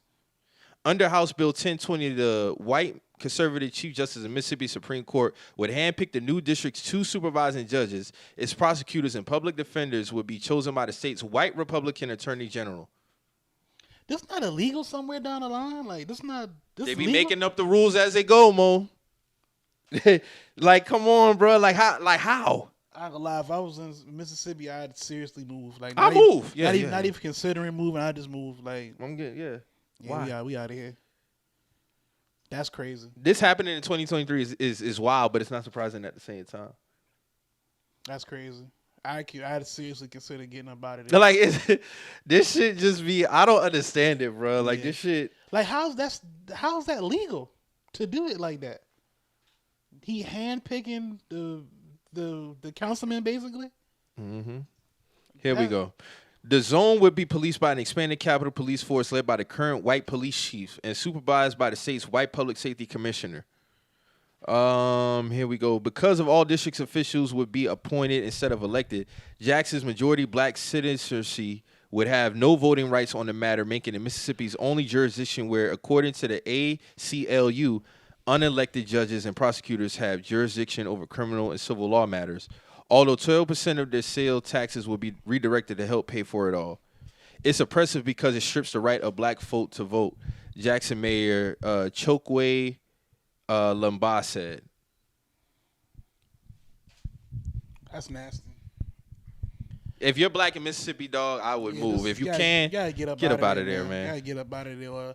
I know shit kind of crazy right now, but you really gotta make some effort to get up out of there, because I mean, they telling you what it is and how they want to run that state.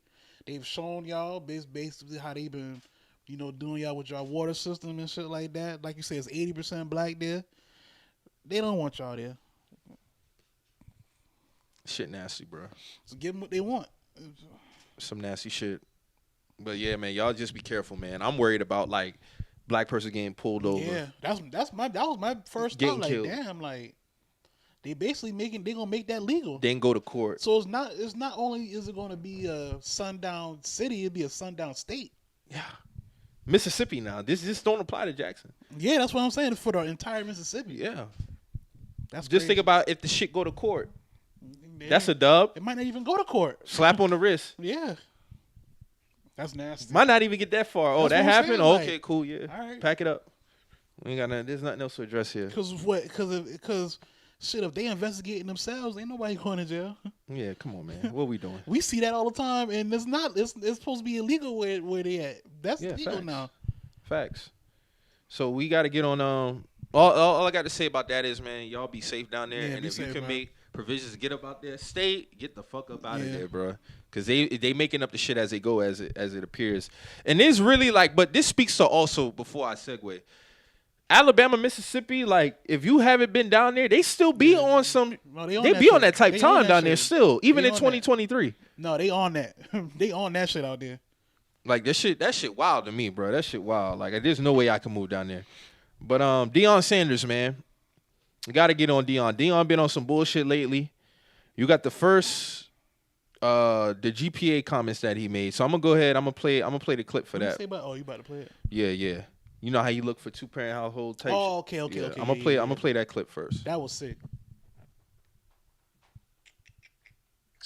Different. Yeah. We want mother, father, dual parent. Mm-hmm. We want that kid to be 3, 5 and up because he got to be smart. Mm-hmm. Not bad decisions off the field at all, because he has to be a leader of men. It's so many different attributes in what we look for. Physical, offensive lineman. Defensive lineman is totally opposite. What do you mean? Single mama. Trying to get it. He's on free lunch. I'm talking about just trying to make it. He's trying to rescue mama. Like mama barely made the flight. Quarterbacks. That was Rich Eisen laughing by the way, white man. That's sick, bro. Before y'all go into that shit, the only thing that came to mind when I heard that shit was exactly like a slave owner mentality. Yeah, it's plantation. It's plantation politics. This is he's literally fitting. Oh, this is an auction. Yeah, he's fitting right into the rest of the stigmas of what I feel about NFL. How they look at Columbine is nothing but it's like a competition basically of who's the best Negro. Who's the best nigga? Who's the best nigga? Yeah, and that's all that shit is. Even down to the shit with the. Did you see the shit with the NFL with the concussion shit? There was like. Even when it come down to them paying out for the concussions, they deem they're not gonna pay black players the least amount of money because they got the least capacity of brain usage to lose and shit like that. That's some sick shit. That is. That's sick. And Deion's showing us exactly the mentality of these niggas. He's sitting in the room with these niggas. Mm-hmm. Somebody mentored this man. He's getting that game, and he's thinking that's cool. That's not cool. And shucking and jiving in the same aspect of thinking this shit is funny. Like. You want your D lineman to come from free lunch? What, nigga? I mean, we know that's the reality for a lot of kids. We get it, but still, nigga, you that shouldn't dictate recruitment. It should not. That shouldn't dictate recruitment, and the fact that y'all are y'all basically banking on that as far as like the quality of person that you're getting. You're basically taking advantage of these kids. The quarterback comments was as regards to the GPA. The GPA was for the quarterbacks, the 2-parent household quarterbacks. And all I got to say is, okay, so what about the Mike Vick? You see what I'm saying? Mm-hmm. What about that? What about that quarterback? You see what I'm saying? They don't like them quarterbacks, but these be enormous talents. Yeah, but that's the norm today. Mm-hmm. Except they call it dual threat now. They call it dual threat. You know what I'm saying? But back then it was a nigga running around. Yeah. So Mike Vick set the standard, but he didn't have the 2-parent household. Mm-hmm. So what do you speak to the athlete who don't have that opportunity or don't have the grades? You as a coach should be able to even still recruit him and give him a better opportunity, put him in an environment where he can have a tutor maybe to help him be better with his grades, have an environment around him where coaches care about him, teachers care about him, teammates care about him, put him in an environment so he can perform better. But you're not even going to give him an opportunity because in high school he got a 2.1, a single mama. You don't know what that kid going through. You know what that household going through. Exactly. You know what I'm saying? But you know this man can play football, but hey, you don't come from a 2-parent household. The politics, you don't got a 3.5. That's some nasty shit. And Deion, I can't. He's further pushing. He's further pushing it. I can't fuck with bro like that. Like it's sick. Hearing him say that was some sick shit. That was some sick shit, bro. We gonna call it what it is. That was some sick shit, and that let me know he be in the room with them white folks saying shit like that. He be right there cheesing and grinning with them. Oh no, and it's funny he say that because we also have this right here. Deion Sanders basically trying to implement HBCU culture at Colorado. Let me go ahead and let me play this clip. At HBCUs, it's kind of traditional that the band kind of coincides. I know it's a difference, but it don't have to be. We like one big happy family. So we go as you guys go. Certain things we like, certain things we don't like. And I want to just get on the same page. And we probably will have a new theme song that I want you guys to get, and it's not hard. And I think you can knock it out of the park because it's kind of a band type song. And I need to get somebody to play it so I can let you hear it. So I don't know if you know it, but when I say pregame speech, give me my theme music, and then the music clicks on because we always have a DJ in the locker room, and here we go. But it'll be even taking it to a whole nother level when the band is able to execute it. And that's going to be really, really good. Really good. You mean coming out of the tunnel to that? Well, you got to do your thing. Yes. But pregame, we're coming out with that. Mm-hmm. And anytime we make plays or whatever, and we take the lead, which we're going to do, we want to. Thinking like a turnover situation kind of thing. We want to hit that, yeah. We want that to be our heartbeat. This just sounds cringy as hell. They didn't even know what the fuck he talking about. They know. You should see the face. We coming, ESPN, the other outlets gonna pick it up. So we do a Ralphie intro video every year that they change. Do you want us to have that be the music so that we can run out to that too? Majority white people in this room, by the way. 2 other black people, but it's majority white people in this room, by the way. Deion trying to siphon the it's culture. either in you or it's not. You can't teach our shit to them. For all that you could just stayed at Jackson State. And this is why this circles back to what the fuck I said months ago about this whole shit. This is what I'm talking about. For all of this, my nigga, you basically just trying to take what you had at Jackson and implement it in Colorado. Nigga, you could have stayed for all that. You want the Especially money. when God told you to go there. You want the money, bro. Did God tell you to coon out like this? That's definitely some coon behavior. Did God tell you? Deion on some agent shit right now, bro. Like that's some nasty shit, bro. He on some agent shit, bro. Deion is a CIA operative at this point. He on some other shit. How you bro. trying to take? You can't teach black shit to them. It's either in you or it's not. That's Because what it is. He's talking to them and they don't even know what the fuck. They have no idea what he's talking about, bro. So you mean like you want to come out to this or is this what? Bro, I'm telling you, bro, it's nasty. Sick. This is sick, bro. Deion's a nasty brother, bro. I'm sorry, man. Deion a nasty brother, man. And I didn't have an issue with him going to Colorado. I had an issue with him dressing it up as something that it wasn't. Dressing up, and now you doing all. Now this you shit, doing all bro. this shit. You sick. You on some sick shit, bro. That whole GPA shit, that was disgusting though, bro. Because it's further and pushing them stereotypes, bro.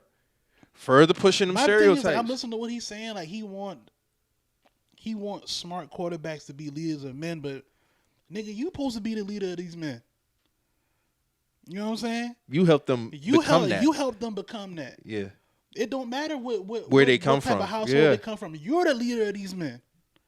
You know what I'm saying? Because my whole thing is if he has the abilities, I can work with him. I can work with him. That's the college. That's the stepping stone. You're supposed to uplift that man. That shit just real disappointing, bro. Like, you know what I'm saying? Like, it's crazy. Like when you grow up watching these people, bro, and it's like, you know, growing up, Deion was probably like a top 3 athlete for me, bro. It looked like he just did a 180 in less than 3 months. It's crazy. It's this. Because when he came into Jackson and this Deion now, that's two different people. Them two different people, bro. That's two different people, bro. And I don't know which one to believe. But this one right here, this is looking like some, I tricked y'all. Hey, man, he ain't lying, man. It must be just about the money, bro. Hey, if it is, stand on that shit, though. Don't make it something else it ain't, though. Don't be dressing this shit up, bro. Like, you cooning out, bro. That was some nasty shit. I really got no words. Then to implement HBCU at Colorado, my nigga, Colorado, nigga, that's pure PWI. What are we doing? Them niggas, they don't know nothing about that. That's literally the Caucasus Mountains. Like, even when we talk about, like, let me get in my bag real quick because I come from this shit. Like, even when we talking about drum lines, when we went to drumline competitions, we went to a band competition. I remember we went to one at West Ashley. You have traditional style and then you got core style. Yeah.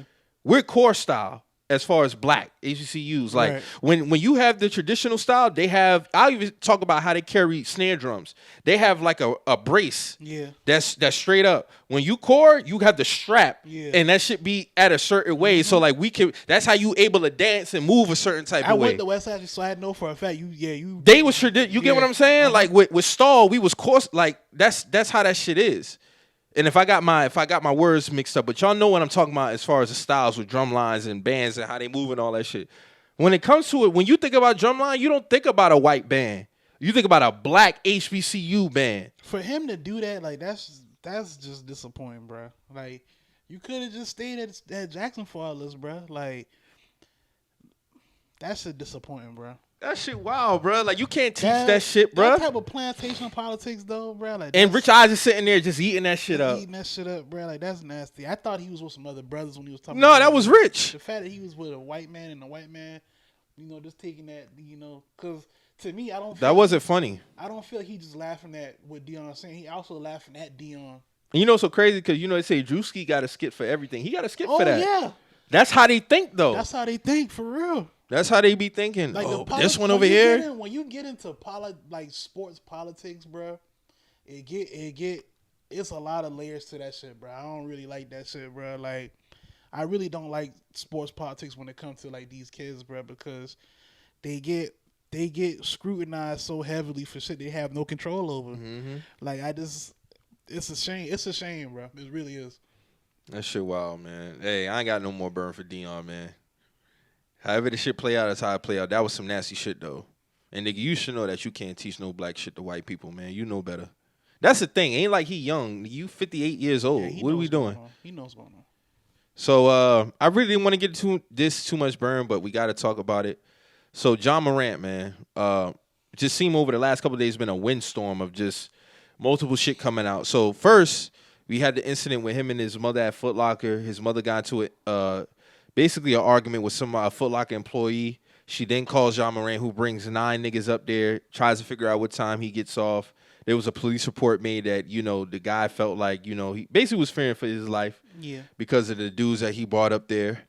And then right after the day after that, you have flashing a gun in the club on his Instagram story.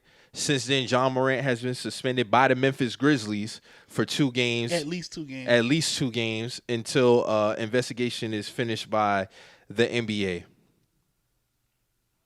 You want to go first or you want me to go first? No, you got it, bro. Go ahead, man.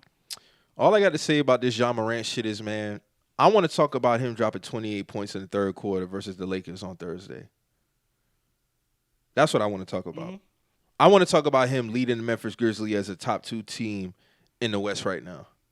That's what I want to talk about. This shit right here is, again, continuous bullshit that does not need to be happening. For somebody who has already signed his rookie extension, getting excess of $40 million a season. You've changed a lot of people around their lives, bro. Being a leader of a franchise who really don't have that marketability like that. I'm so sick of niggas being dense when it comes to this Ja Morant topic. You niggas is on the timeline talking about where he from, why this is that, da-da-da-da. Like, enough. Stop. At the end of the day, it don't matter if he came from a white picket fence neighborhood or the slums. He's here now, and he's making bad decisions. And he could end up, God forbid, losing his fucking life. This shit is not a game. There are niggas, hold on, let me finish. There are niggas who are around here who don't give a fuck about stardom, bruh. They will kill you. You up here and I spoke about this before. You have dudes who come from the hood who don't move like that. They have nothing to prove. So to me, my opinion, this shit is fake. It's a facade. So hypothetically speaking, let's say he is from the hood and he is about that. What does it prove? Because at the end of the day, you're going to pull up on the wrong person and they will shoot you, nigga. And now all of a sudden the breadwinner is gone.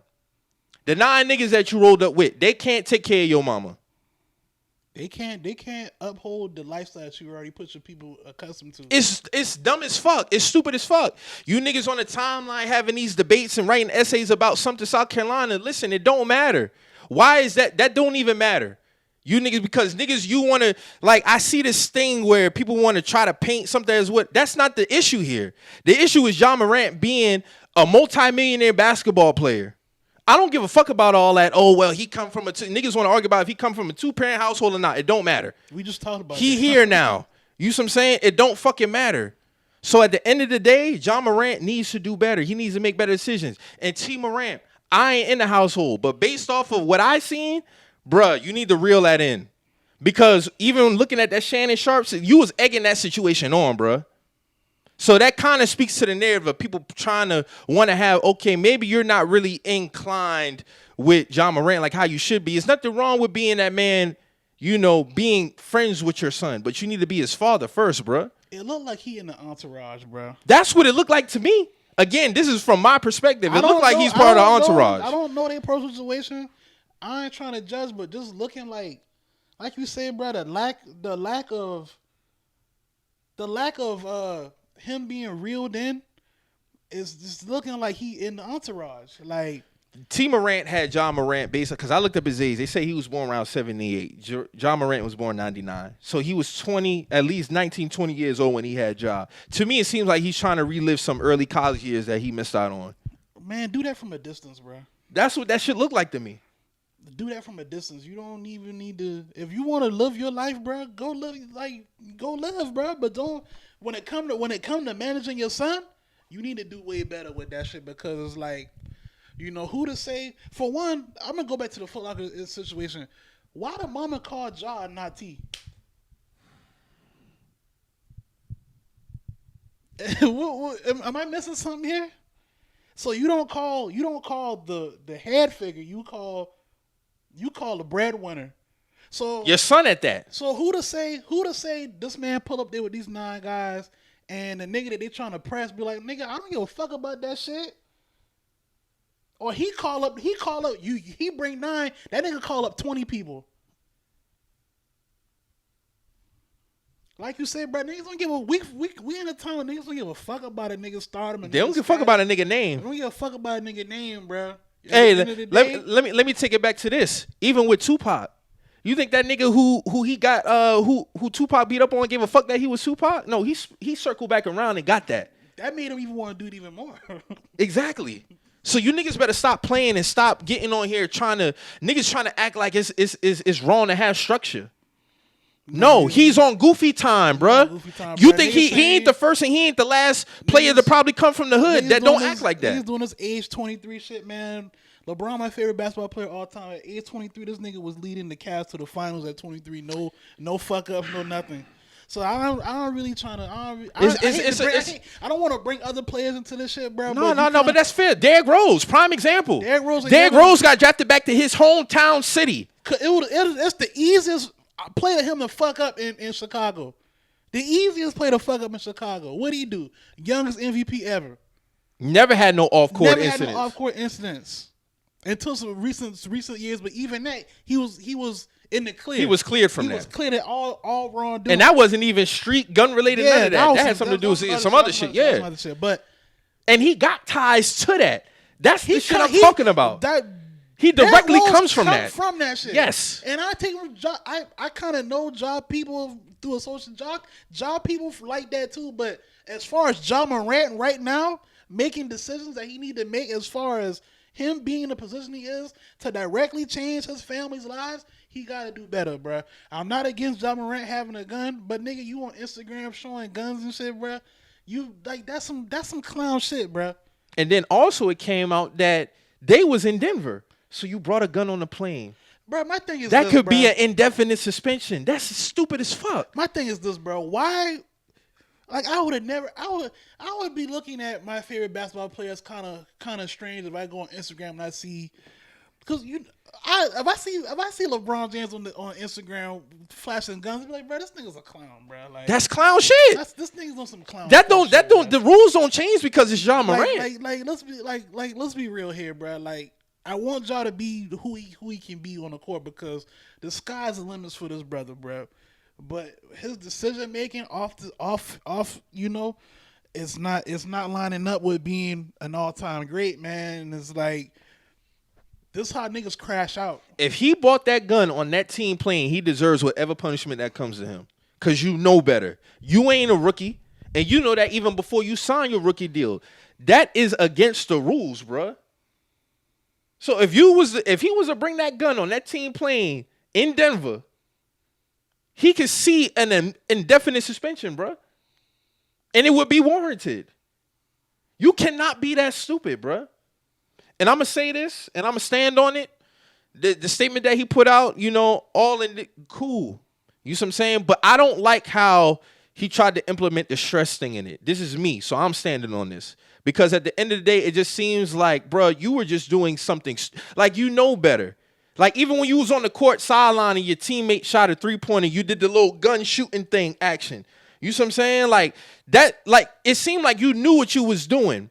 I want to get to a point where these players are just stand on and be accountable for that alone. Don't try to wiggle in some other little thing in there. You see what I'm saying? When Gilbert went down for that gun shit, he took full accountability. That's all I'm saying, Mo. That's it. Like, it was nothing else attached to it. Like, that's all. Like, he knew that him and Crittenton got into some shit in the locker room.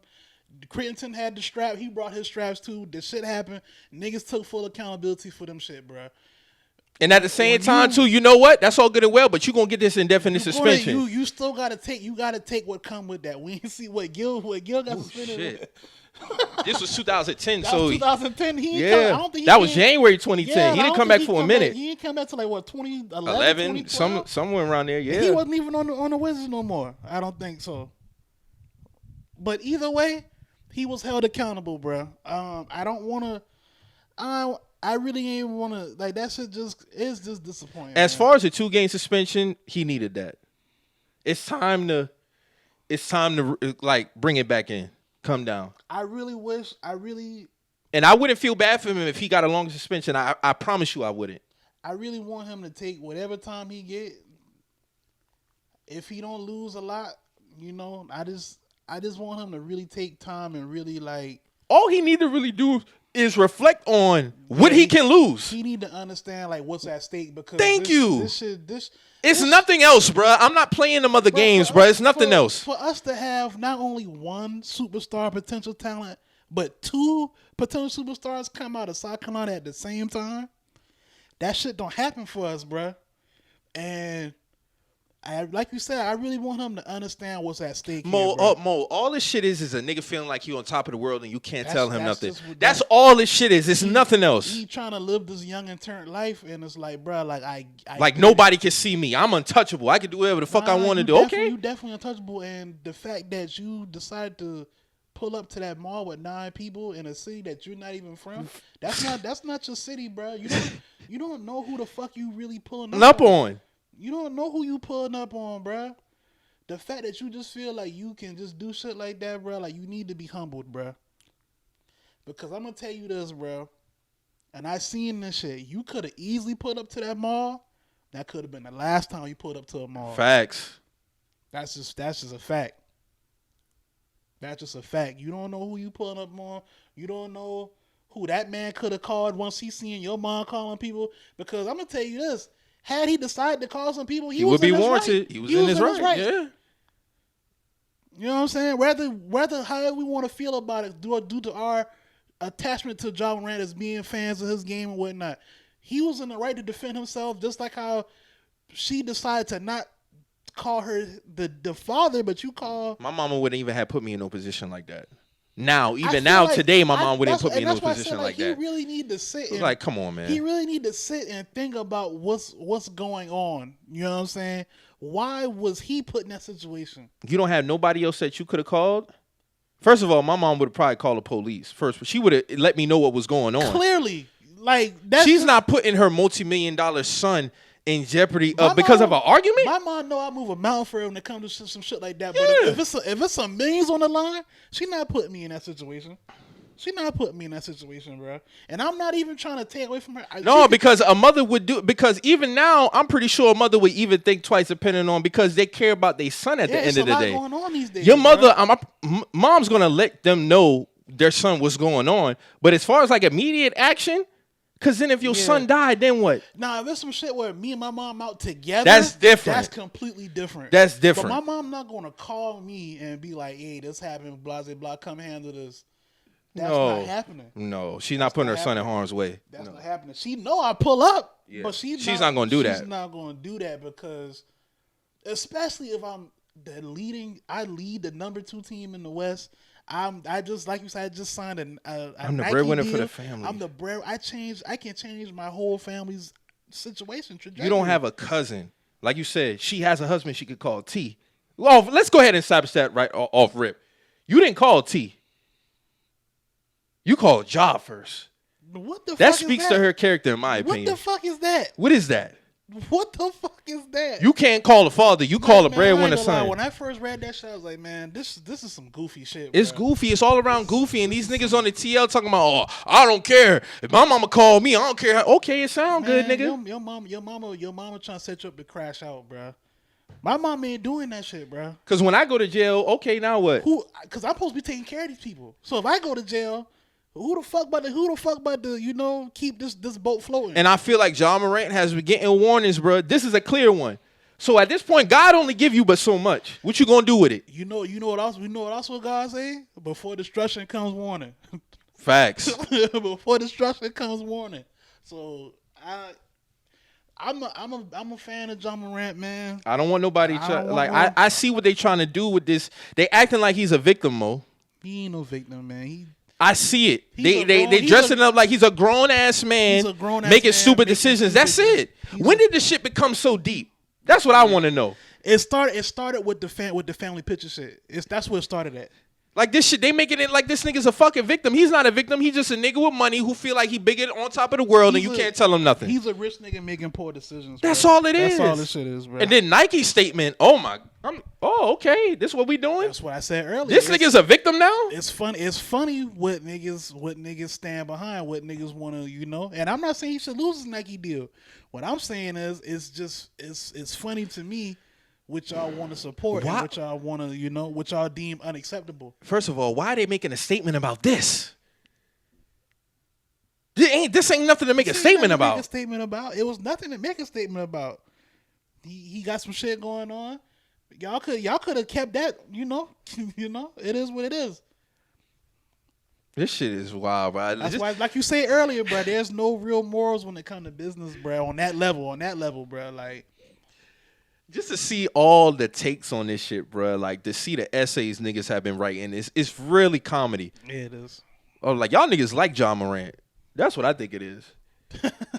That's what I think it is. Like, y'all really like this nigga, bro. Because there's too many excuses being made. And I see this Adam Silver and Stern thing y'all niggas trying to do, too.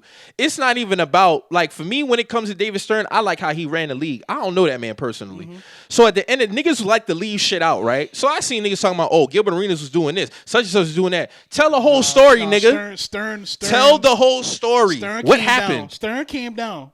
And and this is not my words, this is another premier player. Ask Carmelo Anthony about David Stern. Mm-hmm. See, y'all don't like to tell the whole story. You like to pick and choose what you want to highlight.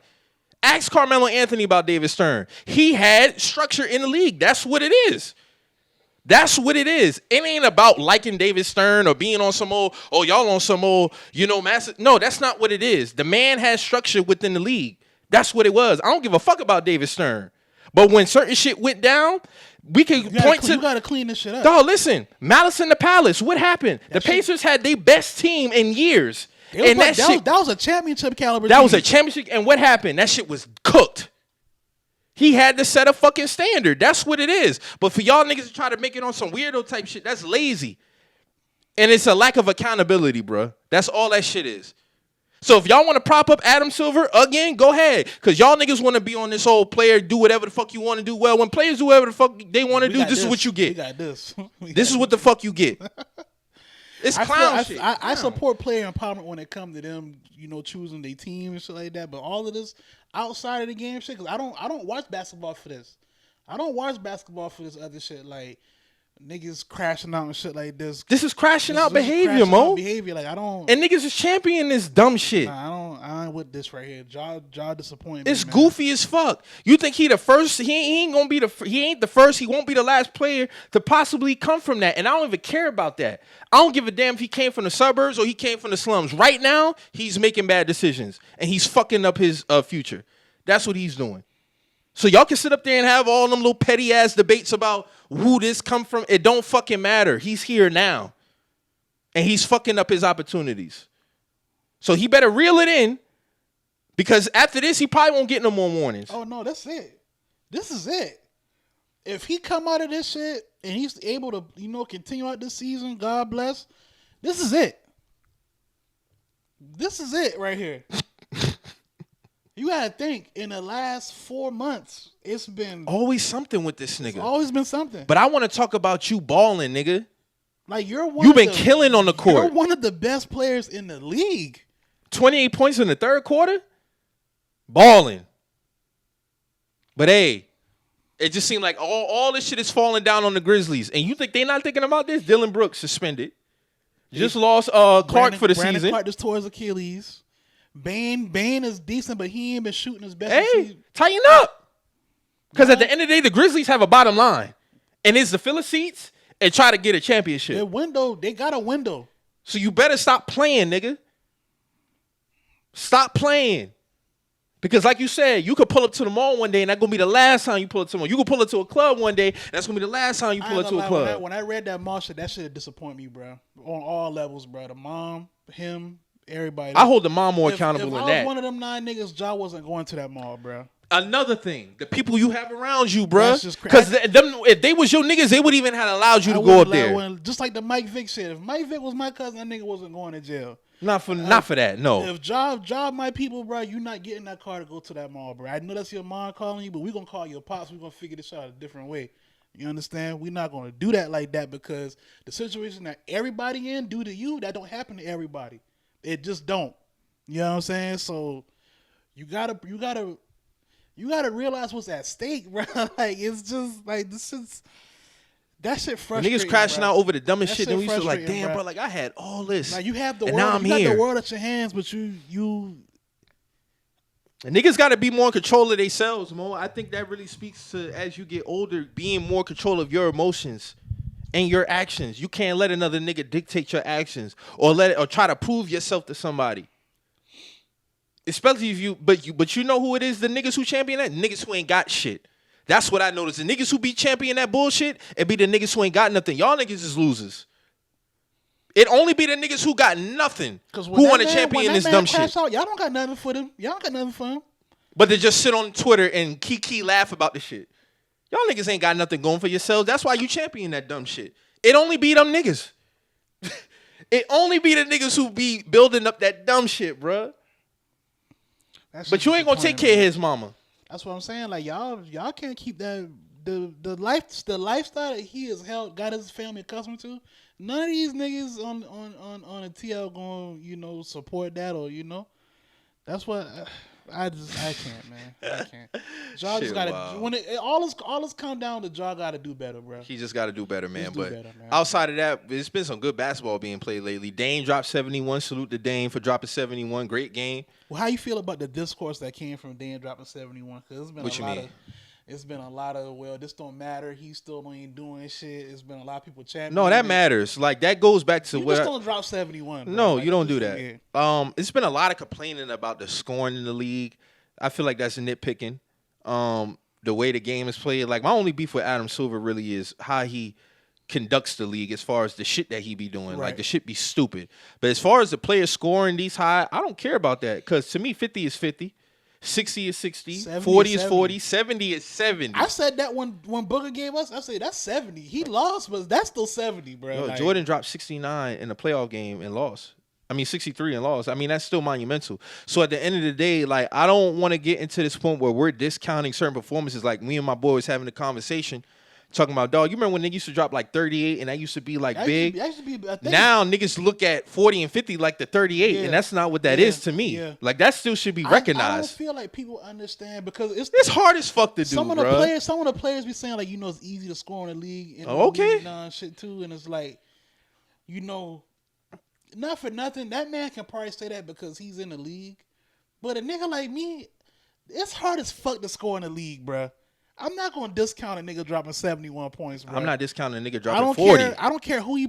I'm not going to discount a nigga dropping 15 a night. if he averaged 15, that's consistent. That's consistency.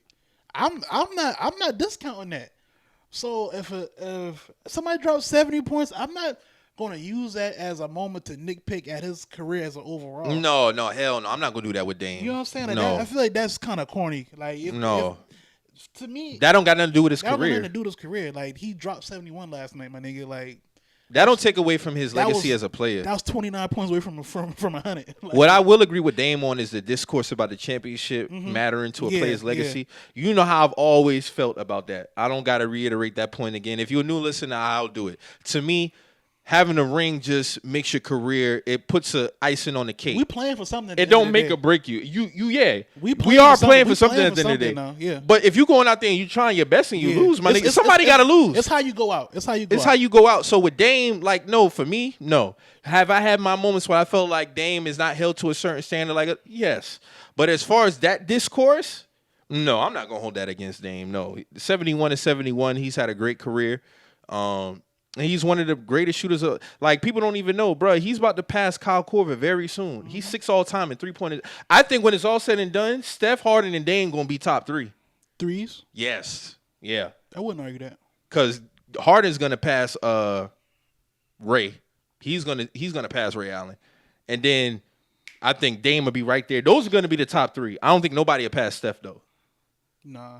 All time ever. Steph ain't even playing for the last 2 weeks. And ain't nobody making no strides. And he's not retiring no time soon. Yeah. Steph was 34, 35? 33. 33? He'll be 34 this year, I think. Or 35. Okay. He was born 88 or 89, one of those years. Yeah, I think me and Steph born the same year. So he'll be 35. He'll be 35 then. So yeah, he ain't retiring no time soon. So, I mean, no, Dame, but what I will want Dame to stop doing is stop doing this grass is green on the other side shit, bro. Nobody cares, bro. Nobody cares. You want to be a Portland Trailblazer, my nigga? Okay. Who? Cool. Nobody has to take the same route that you took. You trying to guilt trip niggas into let it go. Let that go. Let it go. We in a new time now. There was a time where I didn't like when LeBron went to Miami. I got over that. KD went to Golden State. I got over it. We're in a new time now. Your route don't gotta be the standard. We over that. Stop trying to guilt trip. Like, why are you even talking about Russ, bro? He was with the whole, y'all better pray I don't win a championship here. Yeah, okay. Like, okay, bro. Like, but you have to get that done, nigga. You got to get that done. And it ain't got nothing to do with us. No, you got to get it done. You've had chances to get it done. You've had chances. So, like, nah, my nigga, like. Let it go, bro. Just do it. I ain't going to say let it go. Just do it. Yeah, but other than that, no. 71 to 71. That's marquee. Him and Donovan did that this year, so that's some monumental shit, bro. That's some monumental shit. Eagles players still running their mouth about Juju. Let that go. Y'all lost. Oh, them boys is tight. AJ Brown, you talking about pulling up on Juju, doing all this. Nigga, let it go. Man, Juju shooting TikTok. I don't give a fuck about he don't give a fuck what y'all talking about. And guess what? He still won. Dog. And he still balled out. Somebody posted Juju. First off, AJ, my nigga. Juju didn't post some messages. You screenshot the messages you sent that man. That man don't give a fuck about what you got going about. on. No, he don't. And you deleted it within 5 minutes. Because he knew that shit was a But hey, y'all players. Y'all be on player shit. Y'all real niggas. Okay. This nigga posted the message talking about, man. I don't do this funny shit, nigga. Nigga, if you want to get with doing it. funny shit right now. Y'all mad. Y'all really still mad. Bruh, you niggas lost. It was a great game. He balled. Juju did his part. That's the thing I think that bothers them is the fact that he balled. It's the fact that Juju did it. He was a contributing factor to the game. Yeah, he was.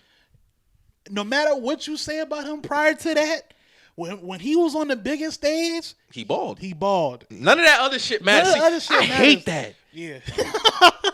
I hate that. I think when it comes down to, they don't like him. They don't like him, and that's cool. And I'm not even a big Juju guy. I mean, he do his thing, but I never had no discourse about Juju Smith-Schuster. I don't give a fuck. Like he's a good receiver. Do I think he's a true number one? No, but he stepped up on that stage. He did what he's supposed to do. And guess what? When he retires, he's retired a Super Bowl champ. You can't take what happened September 5th was September 12th. February 12th. Yeah. Nobody can take that away from him. You know what I'm saying? Like, it is what it is, bro. It's over with. These niggas is salty, no, bro. Boy, they mad about that shit, bro. Did you even seeing that shit, dog? Yeah, these niggas been tight, Drew. These niggas is tight about that shit, bro. Them niggas mad he really celebrating his Super Bowl victory, bro. It's the TikTok that he made, though. Nigga, if I win a Super Bowl, nigga, I'm celebrating till training camp, nigga. What's up? I'm celebrating everywhere I go. And I got bragging rights for the whole year. What you niggas saying? Because y'all not about to fight. Let's just go ahead and establish my this. Thing. So y'all niggas not about to fight, bro. Y'all niggas not fight. You're not pulling up on this man. If that's the case, you wouldn't even put that out there. You'd have just did it. Yeah, like niggas is not about to fight for real, man. Over a Super Bowl loss? Because that's what it's about. That's what it's about. You lost, bro. You lost. It is what it is. Like, y'all niggas really, them niggas was trying to bar that man up too. And it's like, bro, okay. All right, the first time y'all did it, I'm gonna shoot y'all some bail. Emotions still high. But now we about to be a month outside this shit. Let that shit go, bro. Yeah. It's over with. It's over. We about to change clocks soon. Y'all niggas still on this. Yeah, like nigga, like what y'all gonna say when do they do the ring ceremony like how the NBA do it when the season start back up? They get their rings and shit? Yeah, they'll be opening on Thursday night. Hey, listen here, man. What you gonna say then? What you gonna say? Because he gonna be right in the camera. He gonna be right. I know Juju gonna milk that shit.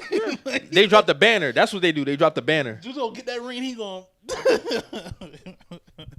It's going up on his story. He might make it a feed post. He's gonna do a TikTok when he get that ring. Oh yeah, it's up. He's gonna do a TikTok when he get this ring. Oh, speaking of, what's up with Jackson Mahomes, man? I haven't really seen that. What was going on with that? I can pull it up. Arrest this nigga ASAP for one. Let me get to it because it was right there in my mentions. Hold on. I got you, Playboy. All right, so hold on. All right, here we go.